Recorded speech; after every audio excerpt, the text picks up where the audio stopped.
శుక్లాంబరధరం శశివర్ణం చతుర్భుజం ప్రసన్నవదనం ధ్యాయేత్ సర్వవిఘ్నోపశాంతయేత్. గురుర్బ్రహ్మా గురుర్విష్ణుః గురుర్దేవో మహేశ్వరః గురుః సాక్షాత్ పరబ్రహ్మ తస్మై శ్రీగురవై నమః. వ్యాసాయ విష్ణురూపాయ వ్యాసరూపాయ విష్ణవే నమో వై బ్రహ్మనిధయే వాసిష్ఠాయ నమో నమః. కూజంతం రామ రామేతి మధురం మధురాక్షరం ఆరుహ్య కవితాశాఖాం వందే వాల్మీకికోకిలం. శృతిస్మృతిపురాణానాం ఆలయం కరుణాలయం నమామి భగవత్పాదశంకరం లోకశంకరం. సదాశివసమారంభాం శంకరాచార్యమధ్యమాం అస్మదాచార్యపర్యంతాం వందే గురుపరంపరాం. వాగర్ధావివ సంపృక్తౌ వాగర్ధప్రతిపత్తయే జగతః పితరౌ వందే పార్వతీపరమేశ్వరౌ. సూక్తిం సమగ్రైతిన స్వయమేవ లక్ష్మీః శ్రీరంగరాజమహిషీ మధురైః కటాక్షైః. వైదగ్ధ్యవర్ణకునకుంభనగౌరవైర్యాం కండూలకర్ణకుహరాः కవయోధయంతి. హైమోర్ధ్వపుండ్రమజహన్మకుటం సునాసం మందస్మితం మకరకుండలచారుగండం బింబాధరం బహుళదీర్ఘకృపాకటాక్షం శ్రీవేంకటేశముఖమాత్మని సన్నిధత్తాం. మనోజవం మరుతతుల్యవేగం జితేంద్రియం బుద్ధిమతాం వరిష్టం వాతాత్మజం వనరయూధముఖ్యం శ్రీరామదూతం శిరసా నమామి. జయత్యతి బలో రామో లక్ష్మణశ్చ మహాబలః రాజారీతి సుగ్రీవో రాఘవేణాభిపాలితః. దాసోహం కోసలేంద్రస్య రామస్యాక్లిష్టకర్మణః హనుమాన్ శత్రుసైన్యానాం నిహంతా మారుతాత్మజః. నరావలసహస్రం మే యుద్ధే ప్రతిఫలం భవేత్ శిలాభిస్తు ప్రహరతః పాదపైశ్చ సహస్రశః. అర్పయిత్వా పురీం లంకాం అభివజ్యతమైథిలీం సమృద్ధార్థో గమిష్యామి విశతాం సర్వరక్షసాం. ధర్మాత్మా సత్యసంధశ్చ రామో దశరథిర్యది పౌరుషే చ ప్రతిద్వంద్వశరైరం జహిరావిణం. ఆపదామపహర్తారం దాతారం సర్వసంపదాం లోకాభిరామం శ్రీరామం భూయో భూయో నమామ్యహం. శరజ్యోత్స్నాశుద్ధాం శశీతజటాజూటముకుటాం వరత్రాసత్రాణస్ఫటికఘటికా పుస్తకకరాం. సకృన్నత్వా నత్వా కథవివసతాం సన్నిధదతే మధుక్షీరద్రాక్షా మధురిమధురీనాః ఫణితయః. హరి ఓం. పరమేశ్వర స్వరూపమైన సభకి నమస్కారం. శంకర భగవత్పాదుల చేత ప్రతిష్ఠించబడినటువంటి భారతదేశం నాలుగు మూలలా ఉన్నటువంటి 4 పీఠాలలో సార్వభౌమ పీఠంగా పరిగణింపబడినటువంటి దక్షిణ భారతదేశంలోని శృంగగిరి పీఠానికి ఆధ్వర్యం వహిస్తున్న పూజ్యపాదులు శ్రీ శ్రీ శ్రీ భారతీ తీర్థస్వామి వారి యొక్క దివ్యమైనటువంటి సందేశంతో ప్రారంభమై వారి యొక్క అనుగ్రహ ఆశీస్సులతో ప్రారంభమైన ఈ శ్రీరామాయణ యజ్ఞ కార్యక్రమంలో 42 రోజుల పాటు 7 రోజులు ఒక కాండ చప్పున 6 కాండలు 6 ఏళ్ళు 42 రోజులలో పూర్తి చేసి చిట్ట చివర పట్టాభిషేకం వరకు శ్రీరామాయణాన్ని సంపూర్ణంగా ప్రవచనం చేసేటటువంటి భాగ్యం నాకు కలగడం పరమేశ్వరుని యొక్క నిర్హేతుక కృపాకటాక్ష వీక్షణంగా భావన చేస్తున్నాను. శ్రీరామాయణం నిజంగా శ్రీరామాయణమే. ఎందుచేత నేను ఈ మాట అంటున్నానంటే ఇప్పుడే మీరు పీఠాధిపతుల యొక్క అనుగ్రహ భాషణంలో విన్నారు. వేదవేద్యే పరే పుంసి జాతే దశరథాత్మజే వేద ప్రచేతసాదాసీత్ సాక్షాత్ రామాయణాత్మన అంటారు. అందులో ఎంత గొప్ప మాట అన్నారంటే వేదవేద్యే పరే పుంసి, వేదము చేత ప్రతిపాదింపబడినవాడు, వేదము చేత తెలియబడేటటువంటి వాడు, వేదము ప్రమాణముగా ధర్మానుష్ఠానము చేసి మానవ జన్మ తరింప చేసుకుని భగవంతుని యొక్క అనుభవాన్ని మనం పొందడానికి వీలైనటువంటి స్థితిని కలిగి ఉన్నవాడైనటువంటి పరమేశ్వరుడు రామచంద్రమూర్తిగా ఈ భూమండలం మీద అవతరించి 11,000 సంవత్సరములు కరచరణాదులతో నడయాడాడు. రాముడు వేదము చేత ప్రతిపాదింపబడినటువంటి పరమేశ్వర స్వరూపం. ఆ భగవంతుడే రాముడిగా వచ్చాడు. భగవంతుణ్ణి ప్రతిపాదించేటటువంటి వేదం వాల్మీకి మహర్షి నోటి వెంట శ్రీరామాయణంగా వచ్చింది. అందుకే శ్రీరామాయణానికి వేదోపబృంహణము అని పేరు. వేదమే రామాయణం. వేదం దేన్ని ప్రతిపాదిస్తుంది? ప్రధానంగా వేదమంతా ధర్మమే ప్రతిపాదన చేస్తుంది. ధర్మం అంటే ఏమిటి? ధ్రియతేవా జనైరితి ధర్మం అని అమరకోశం. ధర్మం అంటే తెలుసుకోవడం ధర్మంలో ఒక భాగం. కేవలం తెలుసుకోవడం ధర్మం కాదు. తెలుసుకున్నాడు, అనుష్ఠించడు. అప్పుడు ధర్మమా అంటే ధర్మం కాదు. మీరు శ్రీరామాయణాన్ని జాగ్రత్తగా పరిశీలనం చేస్తే రాముడికి ఎన్ని తెలుసో ఎంత తెలుసో రావణుడికి అన్ని తెలుసు అంతా తెలుసు. కానీ రాముడి ముందు రావణుడు ఎందుకు నిలబడలేకపోయాడు? ఒక్కటే కారణం, తాను తెలుసుకున్నది తాను విన్నది అనుష్ఠించాడు రామచంద్రమూర్తి. తాను విన్నది తాను తెలుసుకున్నది తన సౌకర్యానికి అనుగుణంగా మార్చుకుని దబాయించి బ్రతికే ప్రయత్నం చేస్తాడు రావణాసురుడు. ధర్మాన్ని మీరు తెలుసుకోవడం ప్రధానం ఎంతో, దాన్ని అనుష్ఠించడం కూడా అంతే అవసరం. అనుష్ఠానానికి పనికిరానటువంటి ధర్మం ఉపయోగం లేనిది అవుతుంది. ఇంట్లో కర్ర ఉంది, వీధిలో కుక్క ఉంది. కుక్క మీ మీద పడడానికి ఉద్యుక్తమవుతున్న సమయంలో మీ ఇంట్లో కర్ర ఉంది కదా అని మీ మీద పడ్డం మానదు. మీ చేతిలో కర్ర ఉంటే కుక్క మీ మీద పడకుండా ఉంటుంది. ధర్మో రక్షతి రక్షితః అన్న మాటకు అర్థం ఏంటంటే, మీరు ధర్మాన్ని అనుష్ఠిస్తే మిమ్మల్ని ధర్మం కాపాడుతుంది. ధర్మం విషయంలో తెలుసుకోవలసినటువంటి అత్యంత ముఖ్యమైన విషయం ఒకటి ఉంటుంది. ధర్మం ఇలా అనుష్ఠిస్తే అలా వెంటనే ఫలితం ఇవ్వాలని ఎక్కడ ఉండదు, ఒకచో అలా ఉండొచ్చు. ధర్మం ఎటువంటిదంటే, పంట పండడం కోసమని చెప్పి వ్యవసాయదారుడు భూమిని దున్నడం మొదలు పెడతాడు. భూమిని దున్నగానే పంట పండుతుందా? భూమిని దున్నిన తరువాత వర్షం పడే వరకు ఎదురు చూడాలి. వర్షం పడితే పంట పండుతుందా? విత్తనాలు వేయాలి. విత్తనాలు వేస్తే పంట పండుతుందా? మొలకలెత్తాలి. మొలకలెత్తినంత మాత్రాన పంట పండుతుందా? దానికి చీడా పీడా పట్టకుండా సస్యరక్షణ చేసుకోవాలి. 6 గాలము శ్రమిస్తే చిట్ట చివర ఆ పంట బాగా చేతికొచ్చి ఫలసాయాన్ని ఇస్తుంది. అప్పుడు కోత కోసి తెచ్చి పొలం గట్టున వేసి బస్తాలకెత్తి ఇంటికి తీసుకెళ్ళి దాచుకునే పర్యంతము పండిన పంట మీ చేతికి వచ్చింది అని నమ్మకంగా చెప్పడం సాధ్యం కాదు.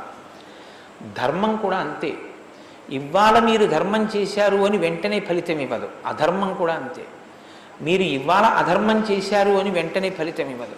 లోకంలో మీరు చూస్తూ ఉంటారు, ఒక్కొక్కడు చాలా పాపాచరణముతో ఉంటాడు, ఈశ్వరుని యందు భక్తి ఉండదు, శాస్త్రం ఏది వద్దందో అది చేస్తూ ఉంటాడు, కానీ సర్వసుఖములను అనుభవిస్తూ ఉంటాడు. మనకేమనిపిస్తుందంటే, ఆయన ఈశ్వరుణ్ణి ధిక్కరించాడు కదా, ఆయన ఏం ధర్మం పాటించట్లేదు కదా, ఆయన ఏం వేద ప్రమాణాన్ని అంగీకరించట్లేదు కదా, ఆయన సంతోషంగా సుఖంగా ఉన్నాడు.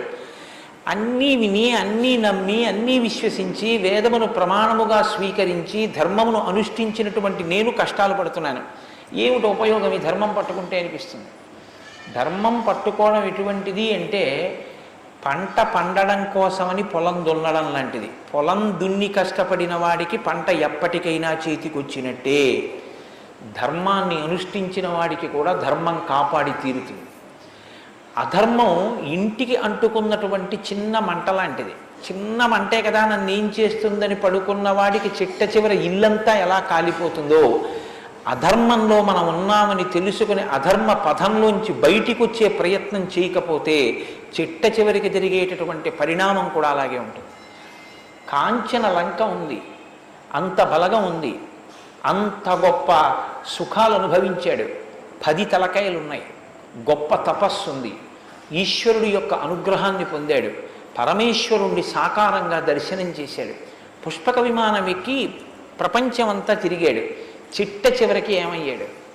అధర్మాన్ని పట్టుకున్నందుకు కడుపున పుట్టినటువంటి బిడ్డల దగ్గర నుండి భార్య చిట్ట చివర ఏడుస్తూ యుద్ధభూమిలోకి వచ్చి, నువ్వు అధర్మాన్ని పాటించడం వల్లే ఇటువంటి చావు చచ్చావని మండోదరి గుండెలు బాదుకుని ఏడ్చేటటువంటి స్థితిని రావణుడు పొందాడు. ప్రతి క్షణం ధర్మాన్ని అనుష్ఠించాడు. ఎంత ఓపికగా అనుష్ఠించాడంటే, ఎన్ని కష్టాలైనా రాని ఆయనకి కావలసింది మాత్రం ఒక్కటే, ధర్మం.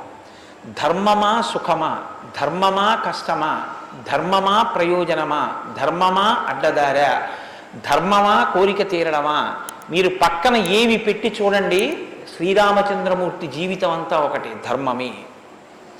వాళ్ళన్నాడు, సుగ్రీవుడితో ఎందుకు స్నేహం చేశావు? నాతో స్నేహం చేస్తే రావణాసురుణ్ణి నిగ్రహించి నీ భార్యని వెంటనే ఇప్పిద్దును, ఎందుకు సుగ్రీవుడితో స్నేహం చేశావని అడిగాడు. నాకు కావలసింది ధర్మం. అధర్మాన్ని పాటించేటటువంటి నీతోటి స్నేహం వల్ల నా భార్యని తెచ్చుకోవడం నాకు అక్కర్లేదు, అందుకు నిన్ను నిగ్రహించానన్నాడు.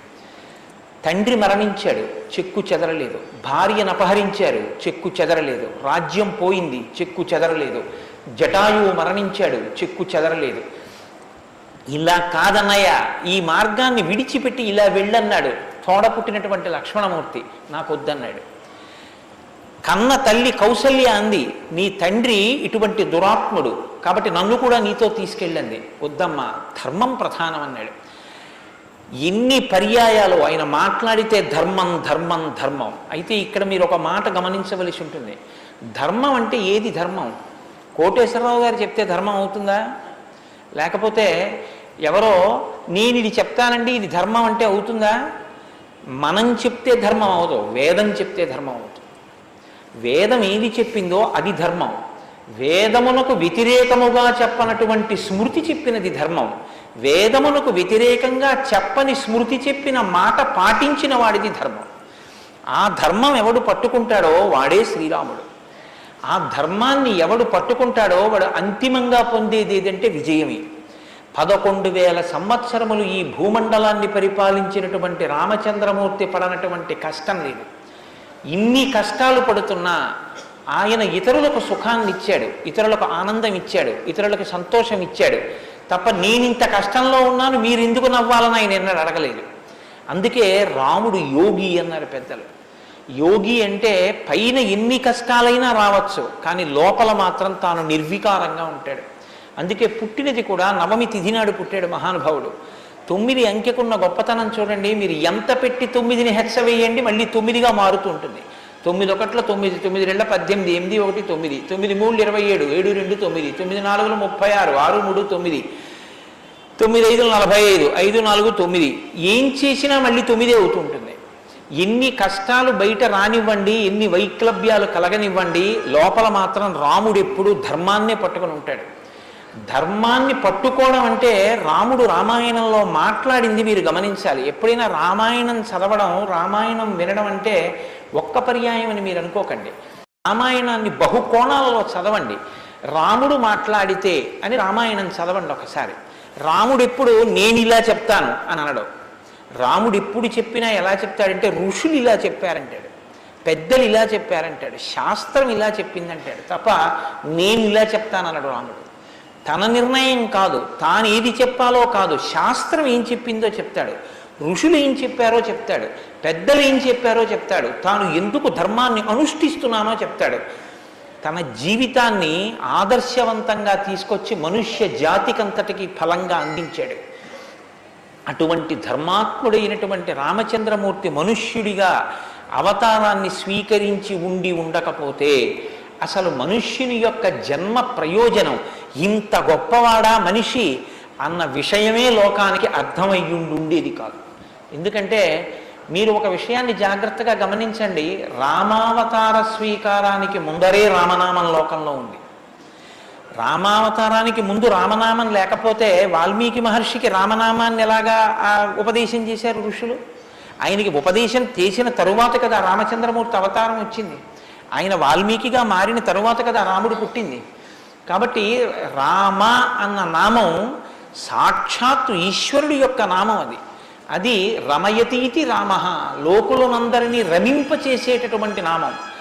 అంతటి మహోత్కృష్టమైనటువంటి శీల సంపద కలిగినటువంటి వాడు రామచంద్రమూర్తి. అందుకే రామాయణాన్ని రామచంద్రమూర్తిని ఎంతకాలం మనుష్య జాతి ఆరాధన చేస్తుందో అంతకాలం మానవత్వం బ్రతికుంటుంది.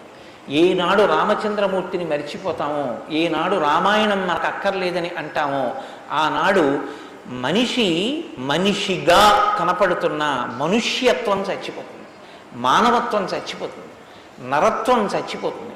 అది పోయిన నాడు నరజన్మ యొక్క ప్రయోజనమే పోతుంది. అందుకే మీరు చూడండి, విష్ణువు దశావతారములను స్వీకరించారు. వేదోద్ధారణ, మందరాభరణ, పృథ్వీధర్మ నిర్మాణ, ప్రహ్లాదత్రాణ, బలిప్రతారణ, నృపాహంకార నిర్వాపన, వైదేహీ రమణ, ధనంజయ జయ వ్యాపార పారీణ, క్షోణీ దివ్యత్కరుణ, తమోహరణ, తండ్రి వెంకటేశ ప్రభో. ఇన్ని అవతారాలు స్వీకరించినా ఆ అవతార పరిసమాప్తి అయిపోయిన తరువాత మనం పిలిస్తే ఇక లక్ష్మీనారాయణులని పిలుస్తాం. ఒక వామనమూర్తి అవతార పరిసమాప్తి అయిపోయింది, ఏమంటాం? లక్ష్మీనారాయణులు. ఒక పరశురాముడు, లక్ష్మీనారాయణులు. ఒక మత్స్యావతారం లక్ష్మీనారాయణులు. ఒక్క సీతారాముల అవతారంలో మాత్రం యుగాలు మారిపోయినా ఆ అవతారాన్ని సీతారాములనే పిలుస్తాం. భార్యాభర్తలు ఎలా బతకాలో నేర్పినటువంటి అవతారం రామావతారం. అన్నదమ్ములు ఎలా బతకాలో నేర్పిన అవతారం రామావతారం. తండ్రి కొడుకులు ఎలా బతకాలో నేర్పిన అవతారం రామావతారం. ఒక ఉద్యోగి యజమాని ఎలా బతకాలో నేర్పిన అవతారం రామావతారం. చిట్ట చివరికి ఎంత కష్టం కడుపులో ఉన్న రాజారాముడిగా సింహాసనం మీద కూర్చోవలసి వస్తే ప్రజల్ని కన్నబిడ్డల్లా పరిపాలించగలిగినటువంటి ధర్మాన్ని నిలబెట్టుకోగలిగినటువంటి సంపూర్ణత్వాన్ని సంతరించుకున్నటువంటి మనుష్య స్థితిని పొందిన అవతారం రామావతారం. మీకు జీవితంలో అనుష్ఠాన పర్యంతంలో ఎక్కడ ఏ విషయం గురించి అనుమానం వచ్చినా మీకు రామాయణం జీర్ణమైతే మీకు వెంటనే శ్రీరామాయణం జ్ఞాపకానికి వస్తుంది. అప్పుడు రాముడు ఇలా ప్రవర్తించాడు అని మీకు జ్ఞాపకం వస్తుంది. రామాయణం మీకు జీర్ణమైతే మీ భాష తీరు మారిపోతుంది. రామాయణం మీకు జీర్ణమైతే మాట ఎంత గొప్పదో మీకు అర్థమవుతుంది. నేను అందుకే మీకు మనవి చేశాను, రామాయణాన్ని రామాయణంగా చదవకండి అని. రామాయణం జ్యోతిష శాస్త్రం, రామాయణం వాస్తుశాస్త్రం, రామాయణం ధర్మశాస్త్రం, రామాయణం వాక్కు, రామాయణం ధర్మ పరిపాలన, రామాయణం న్యాయం, రామాయణం సామాజిక శాస్త్రం, రామాయణం శకున శాస్త్రం, రామాయణం పర్యావరణం, రామాయణం గురుభక్తి, రామాయణం శిష్యధర్మం. మీ ఇష్టం, ఎలా చదవండి, రామాయణం అలా వస్తుంది. మీకు ఇచ్చినది మట్టి ముద్ద, మీరు దాంతో మూకుడు చేసుకుంటారో, పళ్ళెం చేసుకుంటారో, ప్రమిద చేసుకుంటారో, గిన్నె చేసుకుంటారో, గరిటె చేసుకుంటారో మీ ఇష్టం. రామాయణాన్ని మీరు ఎలా చూడాలనుకుంటే మీకు అలా కనపడుతుంది. శ్రీరామాయణానికి ఉన్న గొప్పతనం ఏమిటంటే వాల్మీకి మహర్షి ఎవ్వరికీ కూడా కితాబులు ఇవ్వరు. రావణాసురుడు దుష్టుడని వాల్మీకి మహర్షి అనరు. వాల్మీకి మహర్షి చెప్పేది ఇలా చేశాడని చెప్తారు. తెల్లవారకట్ట లేచాడు, పరస్త్రీ పట్ల కామంతో మనసు కదిలింది. నీకు నచ్చి నీకు కూడా అలా ఉండాలనుకుంటే నీ ఇష్టం, నీ తల కూడా తెగిపోతుంది. నీవు కూడా పుత్రమిత్ర కళత్రాదులతో భంగపాటు పొందుతావు. రాముడు నిద్రలేస్తూనే నదీ స్నానం చేసి సంధ్యావందనం చేశాడు. నువ్వు రాముడిలా ఉండాలనుకుంటే 7 తరాలు తరిస్తాయి. నీకేది కావాలో నువ్వు నిర్ణయించుకో. రాముడు గొప్పవాడని చెప్పరు, రావణుడు తక్కువవాడని చెప్పరు. నువ్వేది తెలుసుకోవాలో అది నువ్వు తెలుసుకొని అనుష్ఠించాలి. అది శ్రీరామాయణం యొక్క గొప్పతనం. అంత గొప్ప అవతారంలో రాముడు ఎప్పుడు మాట్లాడినా ఋషివాక్కుని సమర్థిస్తాడు. రాముడు ఎప్పుడు మాట్లాడినా వేదవాక్కుని సమర్థిస్తాడు. రాముడు ఎప్పుడు మాట్లాడినా ధర్మాన్ని సమర్థిస్తాడు. ఇది మీరు బాగా జ్ఞాపకం పెట్టుకోవాలి. మనం శ్రీరామాయణం వింటున్నది శృంగగిరి పీఠంలో వింటున్నాం. అదేమిటండి పీఠ శాఖ కదా అని మీరు అనొచ్చు. ఆత్మావై పుత్రనామాసి, కొడుక్కి తండ్రికి అభేదం. బింబానికి బింబం ఎందులోంచి వచ్చిందో ఆ బింబం వచ్చినటువంటి లేదా ప్రతిబింబం పుట్టిన బింబం రెండు ఒకటే. అద్దం ముందు నిలబడితే నా ప్రతిబింబం కనబడితే ఆ ప్రతిబింబం బొట్టు పెట్టుకోలేదు అనుకోండి, దిక్కుమాలిన ప్రతిబింబమా బొట్టు పెట్టుకోవద్దా, తప్పు కదా అని ప్రతిబింబానికి బొట్టు పెడితే నాకు బొట్టు వస్తుందా? బింబానికి బొట్టెట్టుకుంటే ప్రతిబింబానికి బొట్టు వస్తుంది. బింబానికి ప్రతిబింబానికి తండ్రికి కొడుక్కి గురువుకి శిష్యుడికి అభేదమైతే గుంటూరు శృంగగిరి పీఠ శాఖకి ఎక్కడో కర్ణాటక రాష్ట్రంలో ఉన్న శృంగగిరి పీఠానికి నా దృష్టిలో అభేదం. శృంగగిరి పీఠంలో కూర్చుని శ్రీరామాయణ ప్రవచనం చెయ్యవలసి వస్తే నేను ఒక మాట చెప్పకుండా రామాయణాన్ని ప్రారంభించేస్తే నేను ఒక పొరపాటు చేసిన వాడిని అవుతాను. ఇన్ని పీఠాల్ని స్థాపించినటువంటి శంకర భగవత్పాదులు అవతార పరిసమాప్తి చేస్తూ ఒక మాట చెప్పారు. వేదో నిత్యమధీయతాం తదుదితం కర్మస్వనుష్ఠీయతాం. ప్రతిరోజు వేదం చదువుకో. నువ్వు చేసే ఏ కర్మ అయినా వేదం ఎలా చెప్పిందో అలాగే చెయ్యి. అంతేకాని నీ స్వంత బుద్ధితో ఏ పనిని చెయ్యవద్దు. వేదో నిత్యమధీయతాం తదుదితం స్వకర్మస్వనుష్ఠీయతాం దుస్తర్కాస్తు విరమ్యతాం. ఈశ్వరుడు నోరిచ్చాడు కదా అని నీ చిత్తం వచ్చినట్టుగా వాదనలు చేయవద్దు. నువ్వు ఏది మాట్లాడినా శృతిశిరపక్షస్వనుష్ఠీయతాం.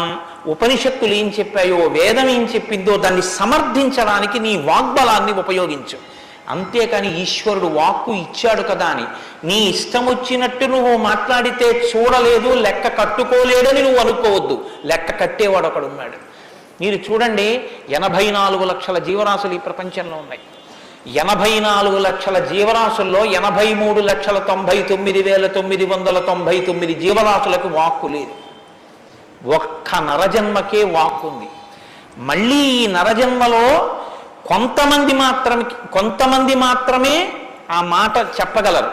కొంతమంది నరులుగా జన్మించిన నోరు విప్పి రామా అని గట్టిగా అనరా అంటే రామా అని అనలేరు. అది వారి దురదృష్టం. కానీ మనం భగవన్నామమును పలకగలం. భగవన్నామం పలికి తరించగలిగినటువంటి భాగ్యం మనకుంది. హరునకు విభీషణున కద్రిజకున్ తిరుమంత్రరాజమై కరికి నహల్యకున్ ద్రుపదకన్యకు నాత్తి హరించు చుట్టమై బరగిన ఎట్టి నీ పతితపావన నామము నాదు జిహ్వపై నిరంతరము నటింపచేయుమి కదా చరది కరుణాపయోనిధి అని వేడుకున్నాడు గోపరాజు గారు. నాకేం అక్కర్లేదయ్యా స్వామి, నీ నామం నా నాలుక మీద నర్తింపచేయవయ్యా చాలన్నాడు. పవి పుష్పంబగు అగ్ని మంచగు నాకోపారం భూమిస్థలంబగు శత్రుండతిమిత్రుడవు విషము దివ్యాహారమౌ నిన్నగా అవనీమండలి లోపలం శివ శివేచ్ఛాభాషణోల్లాసకిన్ శివ నీ నామము సర్వవస్యకరమౌ శ్రీకాళహస్తీశ్వర. నాకు నీ శివనామం నా నాలుక మీద నర్తించాలని కోరుకున్నాడు ధూర్జటి. భగవన్నామం చెప్పుకుంటే చాలని ఆ నామం ఉన్నందుకు వెంపర్లాడారు. అంత్యకాలమునందు ఆయాసమును నిన్ను తలుచునో తలపనో తలతునిపుడి నరసింహ నరసింహ నరసింహ లక్ష్మీచ దానవంతక కోటి భానుతేజ గోవింద గోవింద గోవింద సర్వేశ పన్నగాధిపశాయి పద్మనాభ అని రెండు చేతులిచ్చి నమస్కారం చేసి చిట్ట చివర ప్రాణం పోయేటప్పుడు ఆవేళ యమదూతల అగ్రహంబున వచ్చి ప్రాణముల్ పెకలించి పట్టునప్పుడు కపవాత పైత్యముల్ కప్పగా శ్రమచేత కంపముద్భవమంది కష్టపడుచు నారాయణాయంచు నా జిహ్వతో నిన్ను పిలుతునో శ్రమచేత పిలువలేనో నాటికిపుడి నీ నామస్మరణ చేతు చెవినిడవయ్య భూషణ వికాస శ్రీధర్మపుర నివాస దుష్ట సంహార నరసింహ దురిత దూరాన్ని గుండెలు బాదుకున్నాడు నరసింహశతకర్త. ఆ భగవన్నామం పలికేటటువంటి భాగ్యం ఉన్న ఏకైక ప్రాణి సృష్టిలో కేవలం మనుష్యుడే. అటువంటి మనుష్యుడికి ఇచ్చినటువంటి అదనపు వరం భగవత్ కథాశ్రవణం. ఈశ్వర కథ వినగలడు. ఆ ఈశ్వర కథ వింటేనే సమస్త సంసార భ్రమణ పరితాపోపశమనం అంటారు శంకర భగవత్పాదులు. గలంతి శంభోత్చరిత చరిత కిల్బిషరజో దళంతి ధీకుల్యాసరతి పతంతి విజయతాం దిశంతి సంసార భ్రమణ పరితాపోపశమనం వసంతి మచ్చేతో హృదవు విశివానందలహరి అంటారు. సంసార భ్రమణ పరితాపోపశమన కారణమైనటువంటి భగవంతుని యొక్క కథాశ్రవణము చేసి నోటితో జుర్రుకున్నటువంటి పదార్థాలు సప్తధాతువులతో నిర్మింపబడిన ఈ దేహాన్ని పోషిస్తే భగవంతుని యొక్క కథని చెవులతో జుర్రుకున్నటువంటి వాడు మళ్ళీ పుట్టవలసిన అవసరం లేకుండా పునరపి జననం పునరపి మరణం పునరపి జనని జఠరే చయనం ఇహ సంసారే బహుదుస్తారే కృపయాపారే పాహి మురారే అని ఆ భగవన్నామామృతాన్ని చెవులలోంచి లోపలికి జుర్రుకున్నటువంటి వాడు పునరావృత్తి రహిత శాశ్వత శివ సాయుధ్య స్థితిని పొందగలుగుతున్నాడు. ఇటువంటి భాగ్యం కలిగినటువంటి ప్రాణి మనుష్యుడు. ఆ మనుష్యుని యొక్క జీవితం ఎంత గొప్పదో, అసలు నరుడంతే ఎంత గొప్పవాడో నిరూపించినటువంటి అవతారం మనుష్య జన్మ అంటే అంత చులకనగా చూడబడినటువంటి రోజుల్లో నరుడంటే ఎంత గొప్పవాడో నిరూపించి చూపించాడు. అందుకే ఆయన అవతార పరిసమాప్తి చెయ్యాలి అంటే రావణ సంహారం చేసేసి అవతార పరిసమాప్తి చేసి ఇచ్చు. కానీ ఆయన అలా చేయలేదు, ప్రతిజ్ఞ చేశారు. దశవర్ష సహస్రాన్ని దశవర్ష శతానిచ, నేను 11,000 సంవత్సరములు ఈ భూమండలం మీద నడుస్తానన్నారు. దేని కొరకు అంటే 11,000 సంవత్సరములు నేను ఈ భూమి మీద ఉండి భార్యాసహితుడనై బిడ్డల్ని కని ధర్మాన్ని అనుష్ఠించి ఒక నరుడు ధర్మాన్ని పట్టుకుంటే ఎంత గొప్పవాడు కాగలడో నిరూపిస్తానన్నాడు రాముడు. అటువంటి నరుడి కథ అయినటువంటి రామకథ వినకపోతే, రాముడికి కృతజ్ఞతలు ఆవిష్కరించకపోతే, మనసార రామనామం చెప్పకపోతే, రామచంద్రమూర్తికి నమస్కరించకపోతే ఆ జన్మ వృధా అయిపోయినటువంటి జన్మ. అంతటి మహాత్ముడు రామచంద్రమూర్తి. కాబట్టి వేదవేద్యే పరే పుంసీ జాతే దశరథాత్మజే వేద ప్రచేతసాదాసీత్ సాక్షాత్ రామాయణాత్మన. వేదము వేదోపబృంహణమై రామకథగా భూలోకంలో వచ్చింది. ఆ వేదము ఈశ్వరుని యొక్క శ్వాస. ఈ వేదము వాల్మీకి గిరి సంభూత. వాల్మీకి అనబడేటటువంటి పర్వతంలోంచి పుట్టినటువంటి ఒక జీవనది. వేదము మనం వెళ్ళి స్నానం చెయ్యాలి, మనం వెళ్ళి దర్శనం చెయ్యాలి. రామాయణము ప్రవహించి ఇంటింటి ముందు నుంచి వెళ్ళిపోయినటువంటి గంగ లాంటిది. దక్షిణామూర్తి వేదం, శంకరాచార్యుల వారు రామాయణం. దక్షిణామూర్తి ఎక్కడో ఒక్క చోట కూర్చుని ఉంటారు. సనక సనందనాదులు కూడా ఆయన కూర్చున్న చోటుకే వెళ్ళి నమస్కారం చేసి జ్ఞానోపలబ్ధి పొందాలి. శంకరాచార్యుల వారు అలా కాదు. శంభోర్మూర్తిశ్చరతి భువనే శంకరాచార్య రూప. ఆ దక్షిణామూర్తి మౌనం విడిచిపెట్టి ఆసేతు హిమాచల పర్యంతం పాదచారి అయి 3 పర్యాయములు పర్యటించి వేద విరుద్ధమైన వాదనలు ఖండించి మళ్లీ వేద విరుద్ధమైన వాదనలు ఈ భారతదేశంలోకి ప్రవేశించకుండా కాపు పెట్టాలన్న ఉద్దేశ్యంతో తూర్పున జగన్నాథ్లో గోవర్ధన పీఠము, పడమర ద్వారకలో కాళికాపీఠము, ఉత్తరమున బద్రికాశ్రమములో జ్యోతిపీఠము, దక్షిణమున శృంగగిరిలో శారదాపీఠము, 4 చోట్ల 4 పీఠములను కాపు పెట్టి గురు పరంపర నిరంతరము కొనసాగేటట్టుగా మనని అనుగ్రహించి వేద విరుద్ధమైన వాదనలు భారతదేశంలో ప్రవేశించకుండా రక్షించినటువంటి మహాపురుషుడైనటువంటి శంకర భగవత్పాదులు తానే ఆసేతు హిమాచలం పరిగెట్టించి ప్రతి ఇంటి ముందుకొచ్చి జ్ఞానబోధ చేసినట్టు రామాయణం అనేటటువంటి గంగ వాల్మీకి గిరిశంభూతయ్యి వాడలా ప్రవహించింది. రామకథ రామనామం తెలియనివాడు లోకంలో ఉండడు. ఏదైనా తెలియదేమో, రామకథ తెలియనివాడు రామనామం తెలియనివాడు లోకంలో ఉండడు. మంచికైనా రామనామం, చెడుకైనా రామనామం. ఏమయ్యా అంత పని చేసావా? రామరామ అనే చేస్తానండి అంటాడు. ఏదైనా చూడకూడదు చూస్తే రామరామ ఇలాంటిది చూశానేమండి అంటాడు.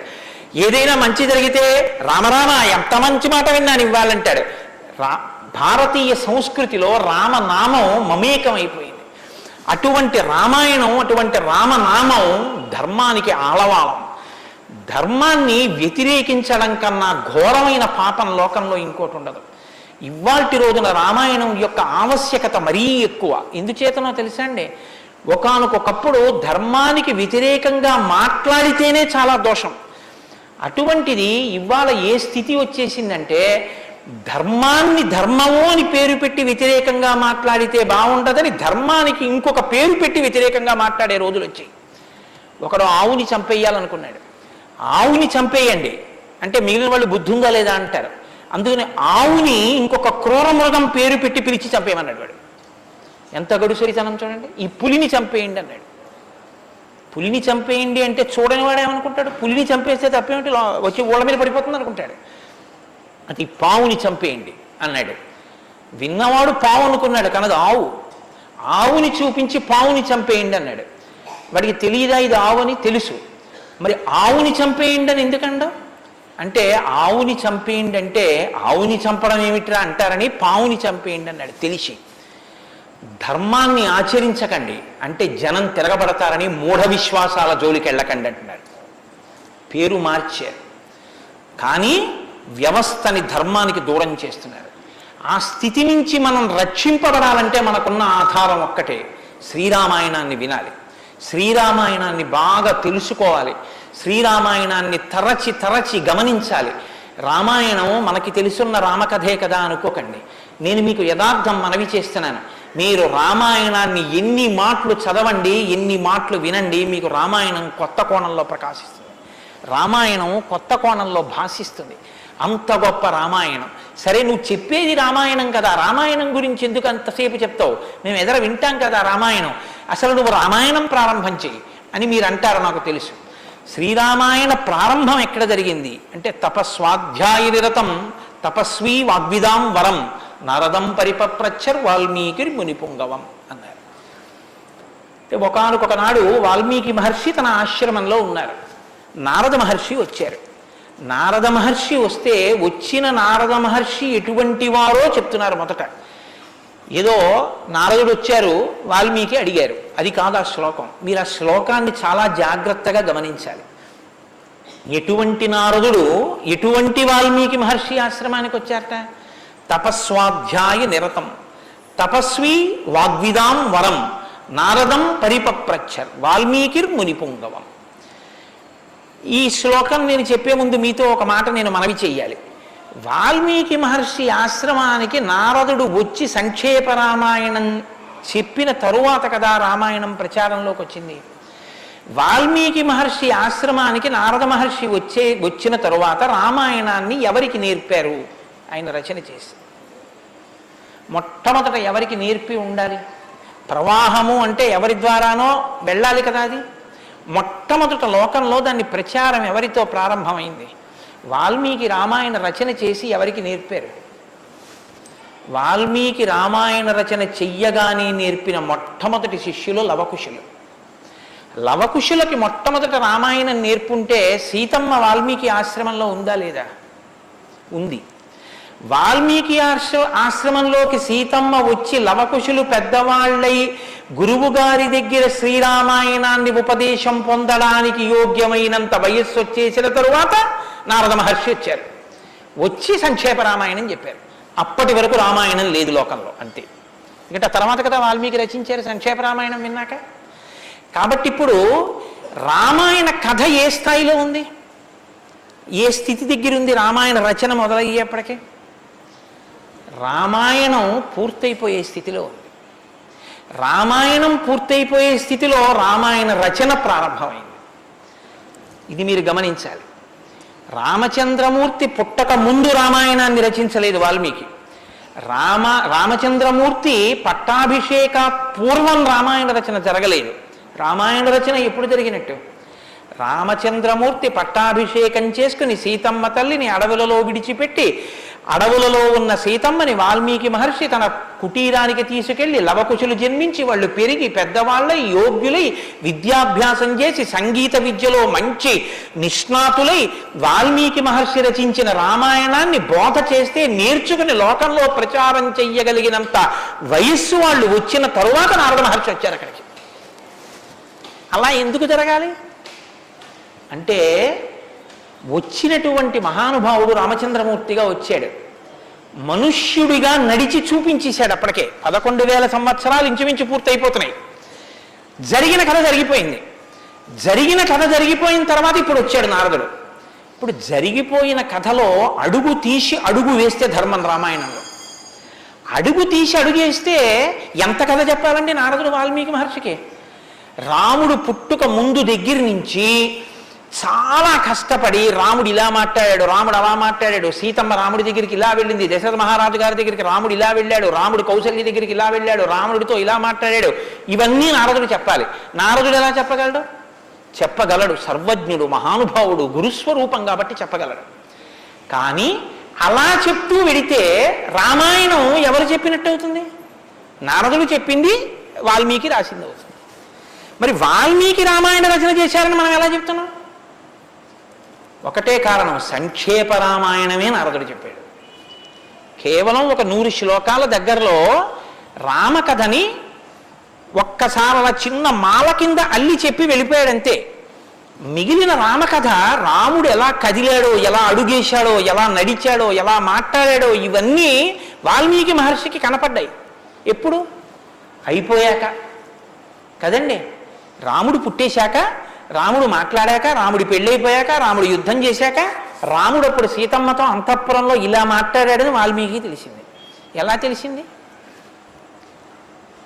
2 కారణాలతో తెలియాలి. రాముడు చెప్పాలి, 2 వాల్మీకి ఊహ చెయ్యాలి. రాముడు చెప్తే అన్నీ అలా ఏకాంతంలో తాను సీతమ్మతో మాట్లాడినవి కూడా చెప్తాడా? మర్యాదా పురుషోత్తముడైన వాడు. 2 ఊహ చేస్తే ఊహ నిజం కావాలని ఎక్కడుంది? అప్పుడు రామాయణం మీరు వేదోపబ్రహ్మణంగా ప్రమాణంగా ఎలా స్వీకరించి చెప్పుకుంటున్నారు ఇవాళకి? కాబట్టి ఆ రెండిటికి మధ్యలో ఏదో ఉండాలి మీరు నమ్మాలంటే కదా. ఇప్పుడు చెప్పండి, రామాయణం ఓ కొత్త కోణంలో మీరు వినవలసిన అవసరం ఉందా లేదా ప్రారంభంలోనే? కాబట్టి నారదుడు వచ్చాడు, వాల్మీకి చెప్పాడు, అంతే. వినకండి. ఎటువంటి నారదుడు వచ్చాడు, ఎటువంటి వాల్మీకి చెప్తున్నాడు, అసలు ఏ స్థితిలో ఉన్నారు ఇప్పుడు వాల్మీకి మహర్షి అంటే, సీతమ్మ తల్లి ఆయన ఆశ్రమంలో ఉంది. సీతమ్మ తల్లి ఊరట పొందడానికి కావలసిన వాతావరణం ఆశ్రమంలో ఉంది. ఆయన నిరంతరము కూడా తపస్వి అయి ఉన్నారు. తపస్వి అంటే కృచ్ఛత్యాంద్రాయణాది వ్రతములు చేసేటటువంటి వాడు. అంటే శుక్లపక్షంలో తిథులు పెరుగుతున్నప్పుడు ఒక్కొక్క ముద్ద పెంచుకుంటూ వెడతారు. పౌర్ణమికి పూర్తిగా భోజనం చేస్తారు. బహుళపక్షంలో ఒక్కొక్క ముద్ద తగ్గిస్తూ అమావాస్య వచ్చేటప్పటికి పూర్ణంగా ఆహారం విడిచిపెట్టేస్తారు. ఇలా విడిచిపెట్టి నిరంతరం వేదం చదువుకుంటూ వేదము చేత ప్రతిపాదింపబడిన పరమేశ్వర స్వరూపాన్ని ఇక్కడ అనుభవంలోకి తెచ్చుకునే ప్రయత్నం చేస్తారు. అహం బ్రహ్మాస్మి అంటే అది కదండి. శృంగగిరి పీఠానికి మహావాక్యం అహం బ్రహ్మాస్మి, నేనే ఈశ్వరుడును అన్న వాక్యాన్ని అనుభవపూర్వకం చేసుకోవాలి. దానికి ఈ వ్రతం అంతా కర్మాచరణం. ఇప్పుడు ఈ కర్మాచరణం అంతా చేసి తపిస్తున్న వాల్మీకి దేని కొరకు తపిస్తున్నారు? బ్రహ్మముగా తనను తాను తెలుసుకొనుట కొరకు ప్రయత్నిస్తున్నారు. ఇప్పుడు యోగ్యమైన కాలం సిద్ధించింది. యోగ్యమైన కాలం సిద్ధిస్తే ఉపదేశం చెయ్యడానికి రావలసిన వాడు ఎవరు రావాలి? గురువుగారు రావాలి. గురువుగారి కన్నా మంగళస్వరూపం లోకంలో ఉంటుందా?